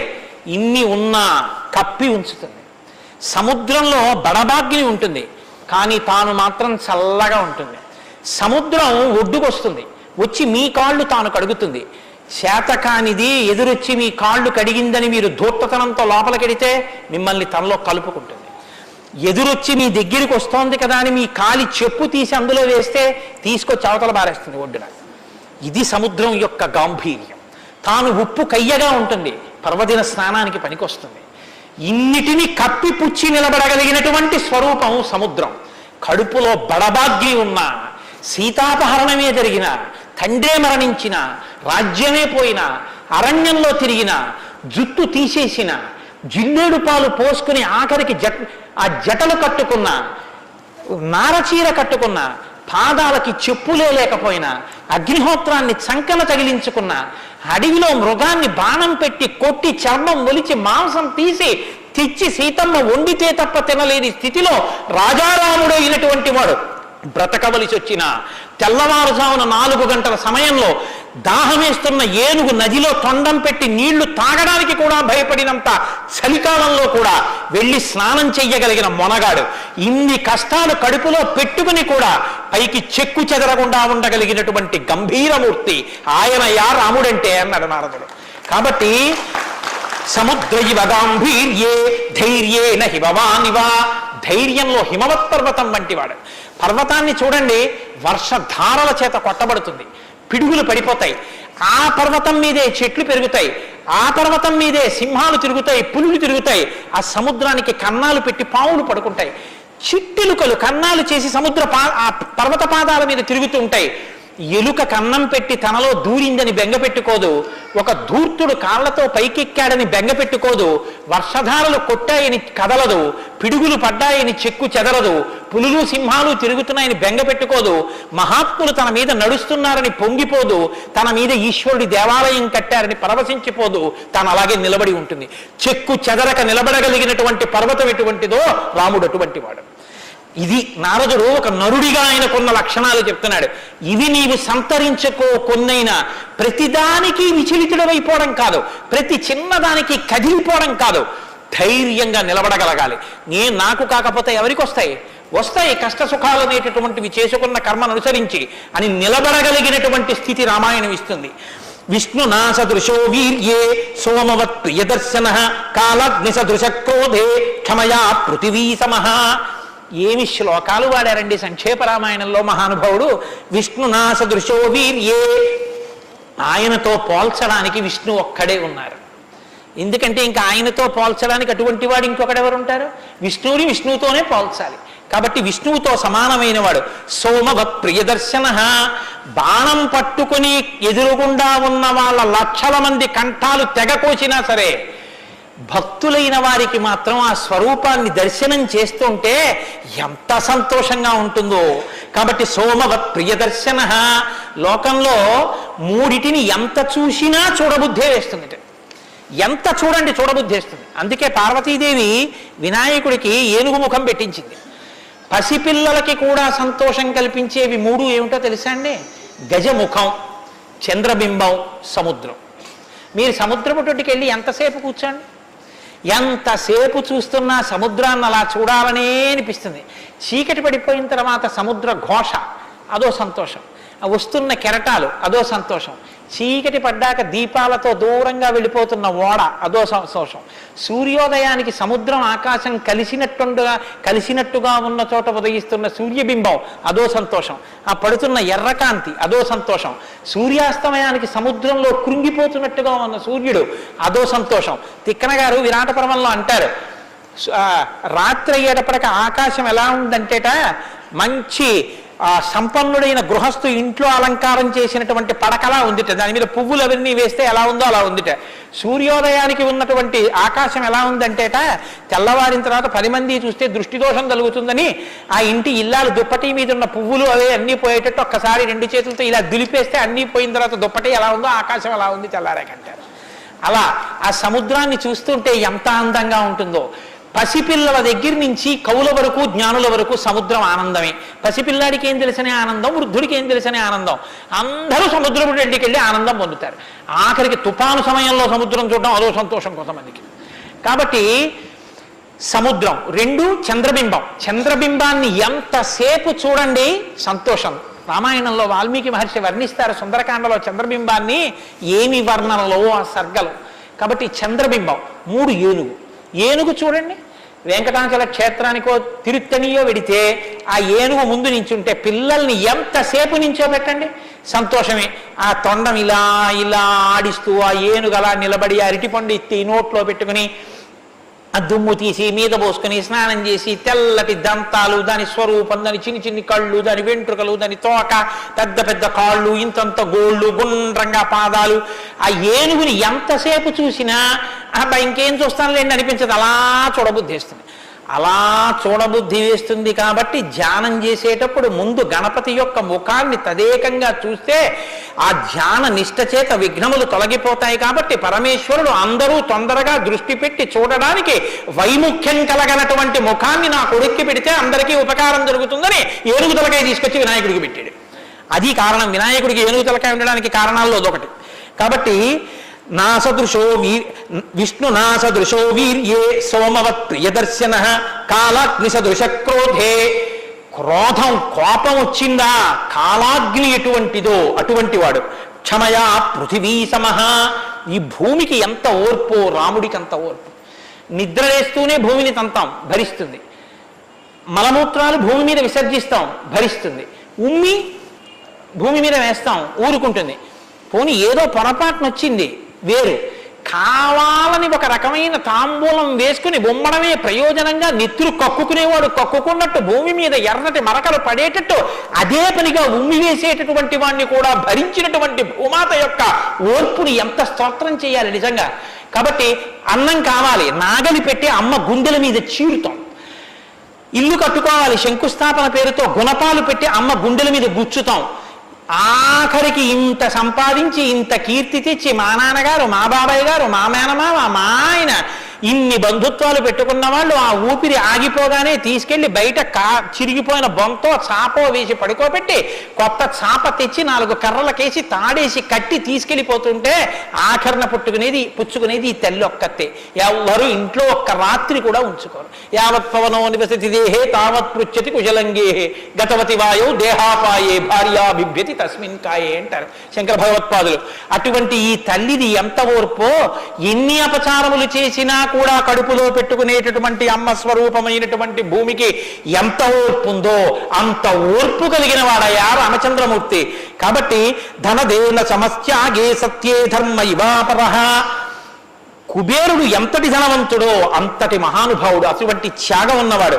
సత్యే ధర్మ ఇవాపరః. సత్యము ధర్మము ఒకదాన్నొకటి ఎలా కాపాడుకుని రక్షించుకుంటాయో అలా రక్షించి కాపాడగలిగినటువంటి వాడు. తమేవం గుణ సంపన్నం రామం సత్యపరాక్రమం. ఇన్ని గుణములు కలిగినటువంటి రామచంద్రమూర్తి సాక్షాత్తుగా సత్యపరాక్రముడైనటువంటి వ్యక్తి. ఆయన పరాక్రమం సత్యమే పరాక్రమముగా కలిగినటువంటి వాడు.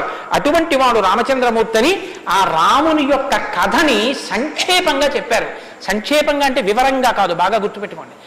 వివరంగా చెప్పలేదు, కేవలం ఏదో విహంగ వీక్షణం అంటారు చూసారా, ఒక్కసారి స్థాళీపులాక న్యాయంగా ఒకసారి అలా చెప్పేశారు. అది ఎంత తేలిగ్గా చెప్పేశారంటే సజగామ వనం వీర ప్రతిజ్ఞామనుపాలయన్ పితుర్వచన నిర్దేశాత్ కైకయ్యా ప్రియకారణాత్ అంటూ. కానీ సంక్షేప రామాయణ శ్లోకాలండి, అవి నిజంగా మంత్రాలే. దశరథ మహారాజు గారు లేక లేక లేక లేక సంతానం కలగలేదని బెంగ పెట్టుకుని అశ్వమేధయాగం చేసి తత్పాపాన్ని పోగొట్టుకుని పుత్రకామేష్టి చేస్తే యజ్ఞపురుషుడు ఆవిర్భవించి ప్రసాదాన్ని ఇస్తే ఆ పాయసాన్ని అనురూపలైనటువంటి తన భార్యలు స్వీకరిస్తే పెద్ద భార్య అయినటువంటి కౌసల్యాదేవి యొక్క గర్భాన్ని జనించినటువంటి సాక్షాత్ విష్ణుస్వరూపుడైన ధర్మాత్ముడైన రామచంద్రమూర్తి పినతల్లి అయిన కైకమ్మ 14 సంవత్సరములు అరణ్యవాసం చేసి రాజ్యాభిషేకాన్ని విడిచిపెట్టుకోవాలి రామచంద్రమూర్తిని 2 వరములు రాత్రికి రాత్రి దశరథ మహారాజు గారిని అడ్డుపెట్టి నిగ్రహిస్తే తండ్రిని సత్యవాక్యమునందు నిలబెట్టడం కోసమని రామచంద్రమూర్తి రాజ్యాన్ని పరిత్యజించి నారవస్త్రాలు కట్టుకుని చెప్పులు కూడా విడిచిపెట్టి మహానుభావుడు అరణ్యానికి బయలుదేరి వెళ్ళిపోతున్నారు. ఆ వెళ్ళిపోతున్నటువంటి సమయంలో రామస్య దయితా భార్య నిత్యం ప్రాణ సమాహిత జనకస్య కులే జాతా దేవమాయేవ నిర్మిత సర్వలక్షణ సంపన్నా నారీణాముత్తమామదౌః సీతాప్యనుగత రామం శిశినం రోహిణీ యథా. సాక్షాత్తుగా దేవమాయయే లోకంలో ఉన్న సౌందర్యమంతా రాశీభూతమై ఒక స్త్రీ రూపంలో వచ్చిందా అన్నంతగా కనపడేటటువంటి సీతమ్మ తల్లి, జనక మహారాజు గారి యొక్క పుత్రి, అయోనిజ అయినటువంటి తల్లి, స్త్రీలలో ఉత్తమమైనటువంటి రత్నంగా చెప్పబడినటువంటి తల్లి, సర్వలక్షణ సంపన్న అయినటువంటి సీతమ్మ చంద్రుణ్ణి రోహిణి ఎలా అనుసరిస్తుందో అలా కష్టసుఖాల్లో నీతో కలిసి ఉంటాను తప్ప నేను అంతఃపురంలో ఉండను అని చెప్పి రామచంద్రమూర్తితో కలిసి అరణ్యవాసానికి బయలుదేరింది. సోదరుడైనటువంటి లక్ష్మణుడు కూడా రామచంద్రమూర్తితో బయలుదేరాడు. ముగ్గురు అరణ్యవాసం చేస్తున్నటువంటి సమయంలో చిత్రకూట పర్వతం మీద ఉండగా తనకి రాజ్యం కావాలని భరతుడు కోరకపోయినా తల్లి వరం చేత రాజ్యాన్ని పొందడానికి అర్హుడైన భరతుడు మేనమావ గారి ఇంటి నుంచి తిరిగి వచ్చేసరికి దశరథ మహారాజు గారు ప్రాణాలు విడిచిపెడితే నాకు ఈ రాజ్యం వద్దని భరతుడు శత్రుఘ్నుడితో వశిష్ఠుడితో తల్లులతో కలిసి చిత్రకూట పర్వతం దగ్గరికి వెళ్ళి అన్నా రామా నాకొద్దు, ఈ రాజ్యం నువ్వే తీసేసుకోమని ఎంత నిగ్రహించినా ధర్మాత్ముడు సత్యవాక్య పరిపాలకుడైనటువంటి రామచంద్రమూర్తి నా తండ్రిని సత్యంలో నిలబెట్టడం కోసం నేను ఈ వనవాసానికి వచ్చాను తప్ప నాకు ఈ రాజ్యం అక్కర్లేదని స్వీకరించడం మానేసి తన పాదుకలను తీసుకెళ్లి భరతుడికి ఇస్తే భరతుడు పాదుకలను పట్టుకుని నందిగ్రామానికి వచ్చి సింహాసనం మీద పెట్టి రాజ్యం చేస్తుంటే మహానుభావుడు చిత్రకూట పర్వతం మీదే ఉన్నట్టయితే వచ్చినటువంటి తల్లులు సోదరులైనటువంటి భరత శత్రుఘ్నులు జ్ఞాపకానికి వస్తారని చిత్రకూటాన్ని విడిచిపెట్టి దండకారణ్యంలో ప్రవేశించి ఉన్నటువంటి సమయంలో అక్కడ ఉన్నటువంటి రాక్షసులలో ఒకటి అయినటువంటి శూర్పణఖ వచ్చి రామచంద్రమూర్తి యొక్క తమ్ముడైన లక్ష్మణుడు లేదా సంక్షేప రామాయణం ప్రకారం రాముడిటే లక్ష్మణుడు చేసిన పని రాముడు చేసినట్టే, అందుకని రాముడి చేత ముకుచెవులు కోయబడితే ఆ శూర్పణఖ చేత ప్రేరేపింపబడిన ఖరదూషణాదులు త్రిశిరస్సు అనేటటువంటి 14,000 మంది రాక్షసులు రాముడి మీద దండెత్తి వస్తే తృణప్రాయంగా 14,000 మందిని నిగ్రహించినటువంటి రామచంద్రమూర్తి యొక్క పరాక్రమాన్ని శూర్పణఖ వల్ల తెలుసుకున్నటువంటి రావణాసురుడు అసూయతో సీతమ్మ తల్లి మీద మోహంతో సీతమ్మ తల్లిని అపహరించి తీసుకుని వెళ్ళిపోతే ఆగ్రహించినటువంటి రామచంద్రమూర్తి శబరిని దర్శనం చేసి తర్వాతి కాలంలో సుగ్రీవుడితో స్నేహం చేసి వారిని నిగ్రహించి దశ దిశలకి వానరుల్ని పంపిస్తే దక్షిణ దిక్కుకు వెళ్ళినటువంటి హనుమ సీతమ్మ తల్లి యొక్క జాడ కనిపెట్టి 100 యోజనముల సముద్రాన్ని దాటి ఈవలి ఒడ్డుకు వచ్చి రామచంద్రమూర్తికి సీతమ్మ క్షేమవార్త చెప్తే రామచంద్రమూర్తి నీలుని యొక్క సహకారంతో సముద్రానికి సేతువు కట్టి సముద్రాన్ని దాటి ఆవలి ఒడ్డుకు వెళ్లి లంకారాజ్యంలో వానర సహకారంతో రావణ కుంభకర్ణాది వీరులను నిగ్రహించి తిరిగి మళ్ళీ అయోధ్య పట్టణానికి వచ్చి పట్టాభిషిక్తుడై 11,000 సంవత్సరములు ఈ రాజ్యాన్ని పరిపాలన చేసి రామరాజ్యం ఇలా ఉంటుంది అని చెప్పి లోకానికి చాటి చెప్పిన వాడయ్యా రామచంద్రమూర్తి అంటే సంక్షేప రామాయణాన్ని కథారూపంగా శ్లోకరూపంగా నారద మహర్షి వాల్మీకి మహర్షిగా ఉపదేశం చేశారు. ఉపదేశం చేస్తే సంతోషించారు. ఆ రామరాజ్యం యొక్క గొప్పతనాన్ని 4 శ్లోకాలు వినకపోతే మనం దోషం చేసిన వాళ్ళం అవుతాం. ప్రహృష్టముదితో లోకస్తుష్ట పుష్ట సుధార్మిక నిరామయో హ్యరోగస్య దుర్భిక్ష భయవర్జిత న పుత్రమరణం కించిత్ ద్రక్షంతి పురుషః క్వచిత్ నార్యాశ్చ విధవా నిత్యం భవిష్యంతి పతివ్రతాః న చాగ్నిభయం కించిత్ ఆప్సుమజ్జంతి జంతవః న మాతజం భయం కించిత్ నాపి జ్వరకృతం తథా న చాపి క్షుద్భయం తత్ర న తస్కర భయం తథా నగరాణి చ రాష్ట్రాణి ధనధాన్యయుతాని చ నిత్యం ప్రముదితాః సర్వే యథా కృతయుగే తథా అశ్వమేధశతైర్రిష్ట తథా బహుసువర్ణకైః. రామచంద్రమూర్తి రాజ్యం చేసేటటువంటి కాలంలో కొడుకులు మరణిస్తే పెద్దవాళ్ళైనటువంటి వాళ్ళు పిల్లలకి ప్రేతకార్గించేయడం అన్నది లేదు. స్త్రీలు విధవలై భర్త మరణిస్తే జీవించవలసినటువంటి దౌర్భాగ్యం లేదు. అందరూ పసుపు కుంకాలతో భర్త చేతుల మీద వెళ్ళిపోయేవారు. ఎక్కడ అగ్నిభయం ఉండేది కాదు. జంతువులు నీళ్లలో మునిగి మరణించడం అనేటటువంటిది ఉండేది కాదు. వాత భయం కానీ, అనారోగ్యాలు కానీ, జ్వరాలు ఏర్పడడం కానీ, భయంకరమైన వ్యాధులు పటమరించడం కానీ, దొంగతనం కానీ క్షుద్బాధ కానీ, ఆకలితో అలమటించడం కానీ, అశాంతి కానీ లోకంలో ఎక్కడా లేవు. అశ్వమేధాది యాగములను చేసి ఎంతో మంది బ్రాహ్మణులకి బంగారాన్ని దానం చేశాడు. గవాం కోట్యయుతం దత్వా బ్రహ్మలోకం ప్రయాస్యతి అసంఖ్యేయం ధనం దత్వా బ్రాహ్మణేభ్యో మహాయశాః. కొన్ని కోట్ల గోవులు దానం చేశాడు, కొన్ని కోట్ల బంగారు నాణెములు దానం చేశాడు. దశవర్ష సహస్రాణి దశవర్ష శతాని చ రామో రాజ్యముపాసిత్వా బ్రహ్మలోకం గమిష్యతి. రామో రాజ్యముపాసిత్వ, రాజ్యాన్ని ఉపాసన చేశాడు మహానుభావుడు. అంత గొప్ప పరిపాలన చేసి 11,000 సంవత్సరముల పరిపాలన తర్వాత బ్రహ్మలోకాన్ని చేరుకున్నాడు. ఇదం పవిత్రం పాపఘ్నం పుణ్యం వేదైశ్చ సంహితం. ఈ రామాయణ కథ ఉన్నదే, ఈ రామాయణ కథ పాపములన్నిటినీ పోగొడుతుంది. ఇది వేదములతో సమానమైనది. యప్పటే రామచరితం సర్వపాపై ప్రముచ్యతే. ఎవరు ఈ రామ కథని వింటున్నారో వాళ్ళకి సర్వ పాపములు తొలగిపోతాయి. సత్యం సత్యం పునఃసత్యం, ఇందులో అనుమానం ఏమీ లేదు. ఏతదాఖ్యానమాచిత్యం పఠన్ రామాయణం నరః. ఎవరు ఈ రామాయణాన్ని చదువుకుంటున్నారో వింటున్నారో వాళ్ళకి ఆయుష్యం నిలబడుతుంది, అపమృత్యు దోషం తొలగిపోతుంది. సపుత్ర పౌత్ర సగణః ప్రేత్య స్వర్గే మహీయతే. పుత్రుల్ని, కొడుకుల్ని, మనవల్ని చూసిన తర్వాత 3 తరాలు చూసిన తర్వాత సంతోషంతో సుఖశాంతులతో ఇహమనందు జీవించి ఆఖరణ తేలికగా శరీరం నుంచి ప్రాణం విడిపోయి జీవుడు సంతోషంగా భగవన్నామని చెప్తూ స్వర్గలోకాన్ని చేరుకుంటాడు. ఇంతటి గొప్ప అనుభూతిని, ఐశ్వర్యాన్ని అనుగ్రహించగలిగినటువంటి శక్తి కలిగినటువంటిది రామాయణం. కాబట్టి ఎల్లరూ ఈ రామాయణాన్ని చదువుకోవాలి, వినాలి, ధరించాలి అని నారద మహర్షి వాల్మీకి మహర్షికి చెప్తే తదేక ధ్యానంతో ఆ మాలామంత్రంగా వినపడిన సంక్షేప రామాయణాన్ని విని పొంగిపోయిన హృదయంతో తన్మయత్వంతో ఉన్నటువంటి వాల్మీకి మహర్షి యొక్క స్థితి దగ్గర ఇవాల్టి ఉపన్యాసాన్ని పూర్తి చేస్తున్నారు. రేపటి రోజున అసలు ఎలా ఆవిర్భవించిందో, తన్మయత్వంలో ఉన్న వాల్మీకి మహర్షి ఎలా బయలుదేరారో, రామాయణం ఎలా వచ్చిందో, ఏం జరిగిందో ఆ విషయాన్ని మీకు మనవి చేసి రామాయణ కథా ప్రారంభం చేసే అనుగ్రహాన్ని రామచంద్ర ప్రభు నాకు కృపచేయుగాక. రేపు ఖచ్చితంగా 6:30 కథా ప్రారంభం అయిపోతుంది. లేకపోతే 7 రోజుల్లో బాలకాండ పూర్తి కాదు. కాబట్టి మంగళాశాసనపరై మదాచార్య పురోగమై సర్వైశ్చ పూర్వైరాచార్యై సత్కృతాయాస్తు మంగళం. మంగళం కోసలేంద్రాయ మహనీయ గుణాత్మనే చక్రవర్తి తనూజాయ సర్వభౌమాయ మంగళం. ఉమాకాంతాయ కాంతాయ కామితార్థప్రదాయినే శ్రీగిరీశాయ దేవాయ మలినాథాయ మంగళం. కరచరణకృతం వా కర్మవాక్కాయజం వా శ్రవణనైనజం వా మానసం వా పరాధం విహితం వా సర్వమేత్తక్షమస్వా శివ శివ కరుణాబ్ధే శ్రీ మహాదేవ శంభో. సర్వం శ్రీ ఉమామహేశ్వర పరబ్రహ్మార్పణమస్తు. స్వస్తి. శ్రీరామాయణం వినడం ఒక మహద్భాగ్యం. నన్ను నమ్మండి, నేను చెప్తున్నానని నేను చెప్పట్లేదు. జీవితంలో రామాయణం వినడం అనేటటువంటిది కొన్ని కోట్ల కోట్ల కోట్ల జన్మల తర్వాత లభించేటటువంటి అదృష్టం. అందున సంపూర్ణ రామాయణం బాలకాండ నుంచి పట్టాభిషేకం వరకు ఏకబిగిన మండల కాలం రామాయణం వినడం అనేటటువంటిది సంభవం అయ్యేటటువంటి విషయం కాదు. అది కేవలం పూర్వపుణ్యం, రామానుగ్రహం ఉంటేనే సాధ్యమయ్యేటటువంటి విషయం. అటువంటి రామ కథ విన్న తరువాత మనం కేవలం లేచి వెళ్ళిపోవడం వల్ల ప్రయోజనం కన్నా రామనామాన్ని చెప్పి వెడితే చాలా బాగుంటుంది. రామనామం కేవలం రామ అనడం కన్నా పెద్దలు మనకు ఒక మార్గాన్ని ఇచ్చారు.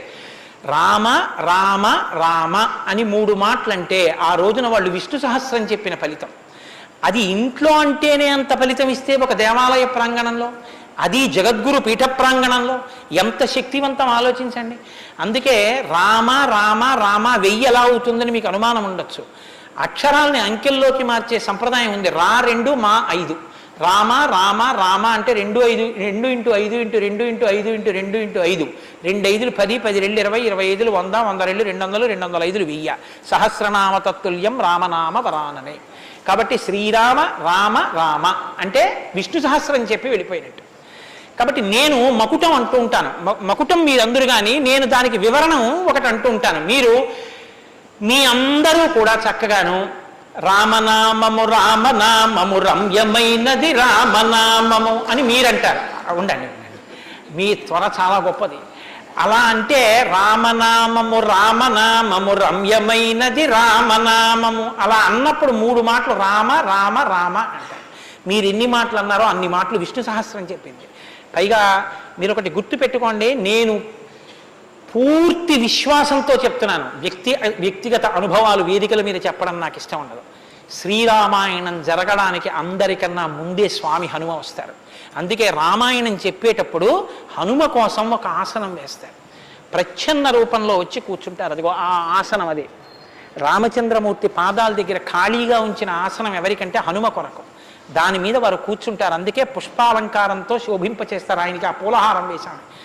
రామనామం చెప్తుంటే ఆయన ఇలా చూస్తూ ఎవరా రామనామం చెప్తున్నారో పొంగిపోతారట. రాముడు హనుమ ప్రీతి పొందేస్తారు. ఎంత అసలు సీతమ్మ పరవశించిపోతుంది. నేను మీకు ఇప్పుడే చెప్పాను, వాక్కు ఉన్నది ఒక్క మనుష్య జన్మకి. అది మన భాగ్య విశేషం చెప్పగలగడం. రోజు అలా అని మీతో నేనేం గంట సేపు చెప్పించను. ఒక్క 11 పర్యాయాలు అందులో నాకు ఏది అనిపించాలనిపిస్తే అవి అనిపిస్తూ ఉంటాను. నేను వివరణతో కూడిన మాట అంటాను, మీరు రామనామము రామనామము రమ్యమైనది రామనామము. నేను గొప్పకి చెప్పట్లేదు, మీతో మాట మనవి చేస్తా. నేను అయ్యప్ప స్వామి దేవాలయంలో సంపూర్ణ రామాయణ ప్రవచనం చేసిన రోజుల్లో ఇది అనిపించేవాళ్ళం. రామాయణం అయిపోయిన తర్వాత రామాయణం సీడీలు ప్రపంచవ్యాప్తంగా అన్ని దేశాలకి వెళ్ళాయి. అయితే అమెరికా నుంచి నాకు ఫోన్లు వచ్చాయి, గురుగారు ఒక్కసారి వినండి అని.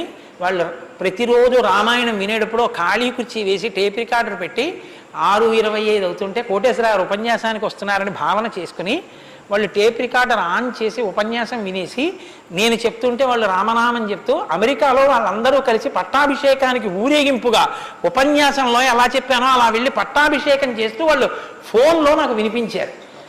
ఎందుకని అంటే నేను సముద్రం దాటి రాను అన్నాను. అందుకని నేను వెళ్ళలేదు పాపం చూడ్డానికి. కానీ ప్రపంచంలో ఎన్ని దేశాలలోనో అలా చెప్పుకుని ఎన్ని కోట్ల రామనామం జరిగిందో, ఎన్ని చోట్ల పట్టాభిషేకాలు జరిగాయో. మళ్ళీ ఆనాడు సంపూర్ణ రామాయణం చెప్పించాడు రామచంద్ర ప్రభు. ఈనాడు మళ్ళీ గుంటూరు శారదాపీఠంలో చెప్పగలుగుతున్నాం. కాబట్టి మీ అందరూ కూడా చక్కగా భక్తి శ్రద్ధలతో చెప్పండి. ఒక సంప్రదాయానికి దీన్ని ఆవిష్కరిస్తున్నాం. ఇవాళ మీ అందరికీ కూడా దీన్ని బహుమానం చేస్తారు. మీ అందరూ కూడా చక్కగా ప్రతిరోజు దీన్ని తీసుకొచ్చి రోజు ఇందులోంచి నామాలు చదువుకోవచ్చు, మీ ఇంటి దగ్గర కూడా చదువుకోవచ్చు. ఇవాళ మాత్రం నేను చెప్పింది మకుటం చెప్పండి. నామము రామనామము రమ్యమైనది రామనామము,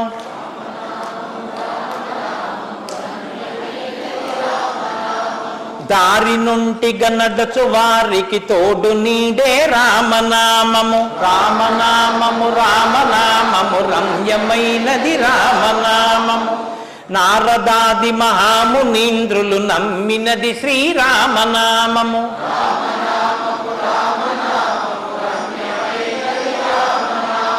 కోరికొలచిన వారికెల్లను కొంగు బంగరు రామనామము.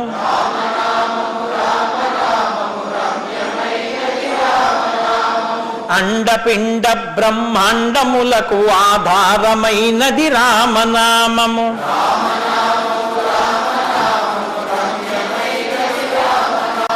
బ్రహ్మ సత్యము జగన్మిథ్యాభావమే శ్రీరామనామము.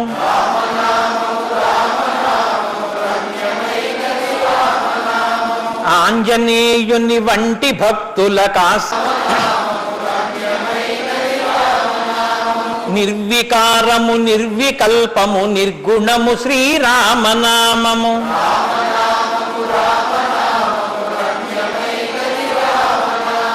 జీవితంబున నిత్య జపముగ చేయవలె శ్రీరామనామము.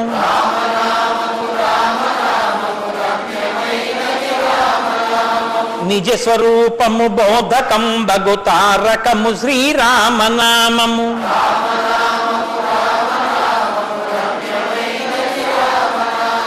వేదవాక్య ప్రమాణములచే అలరుచున్నది శ్రీరామనామము.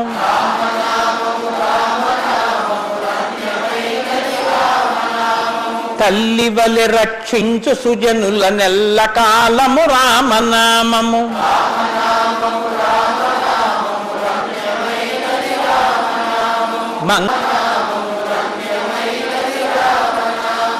స్వస్తి. రేపు 6:30 తిరిగి ప్రవచనాన్ని ప్రారంభం చేద్దాం.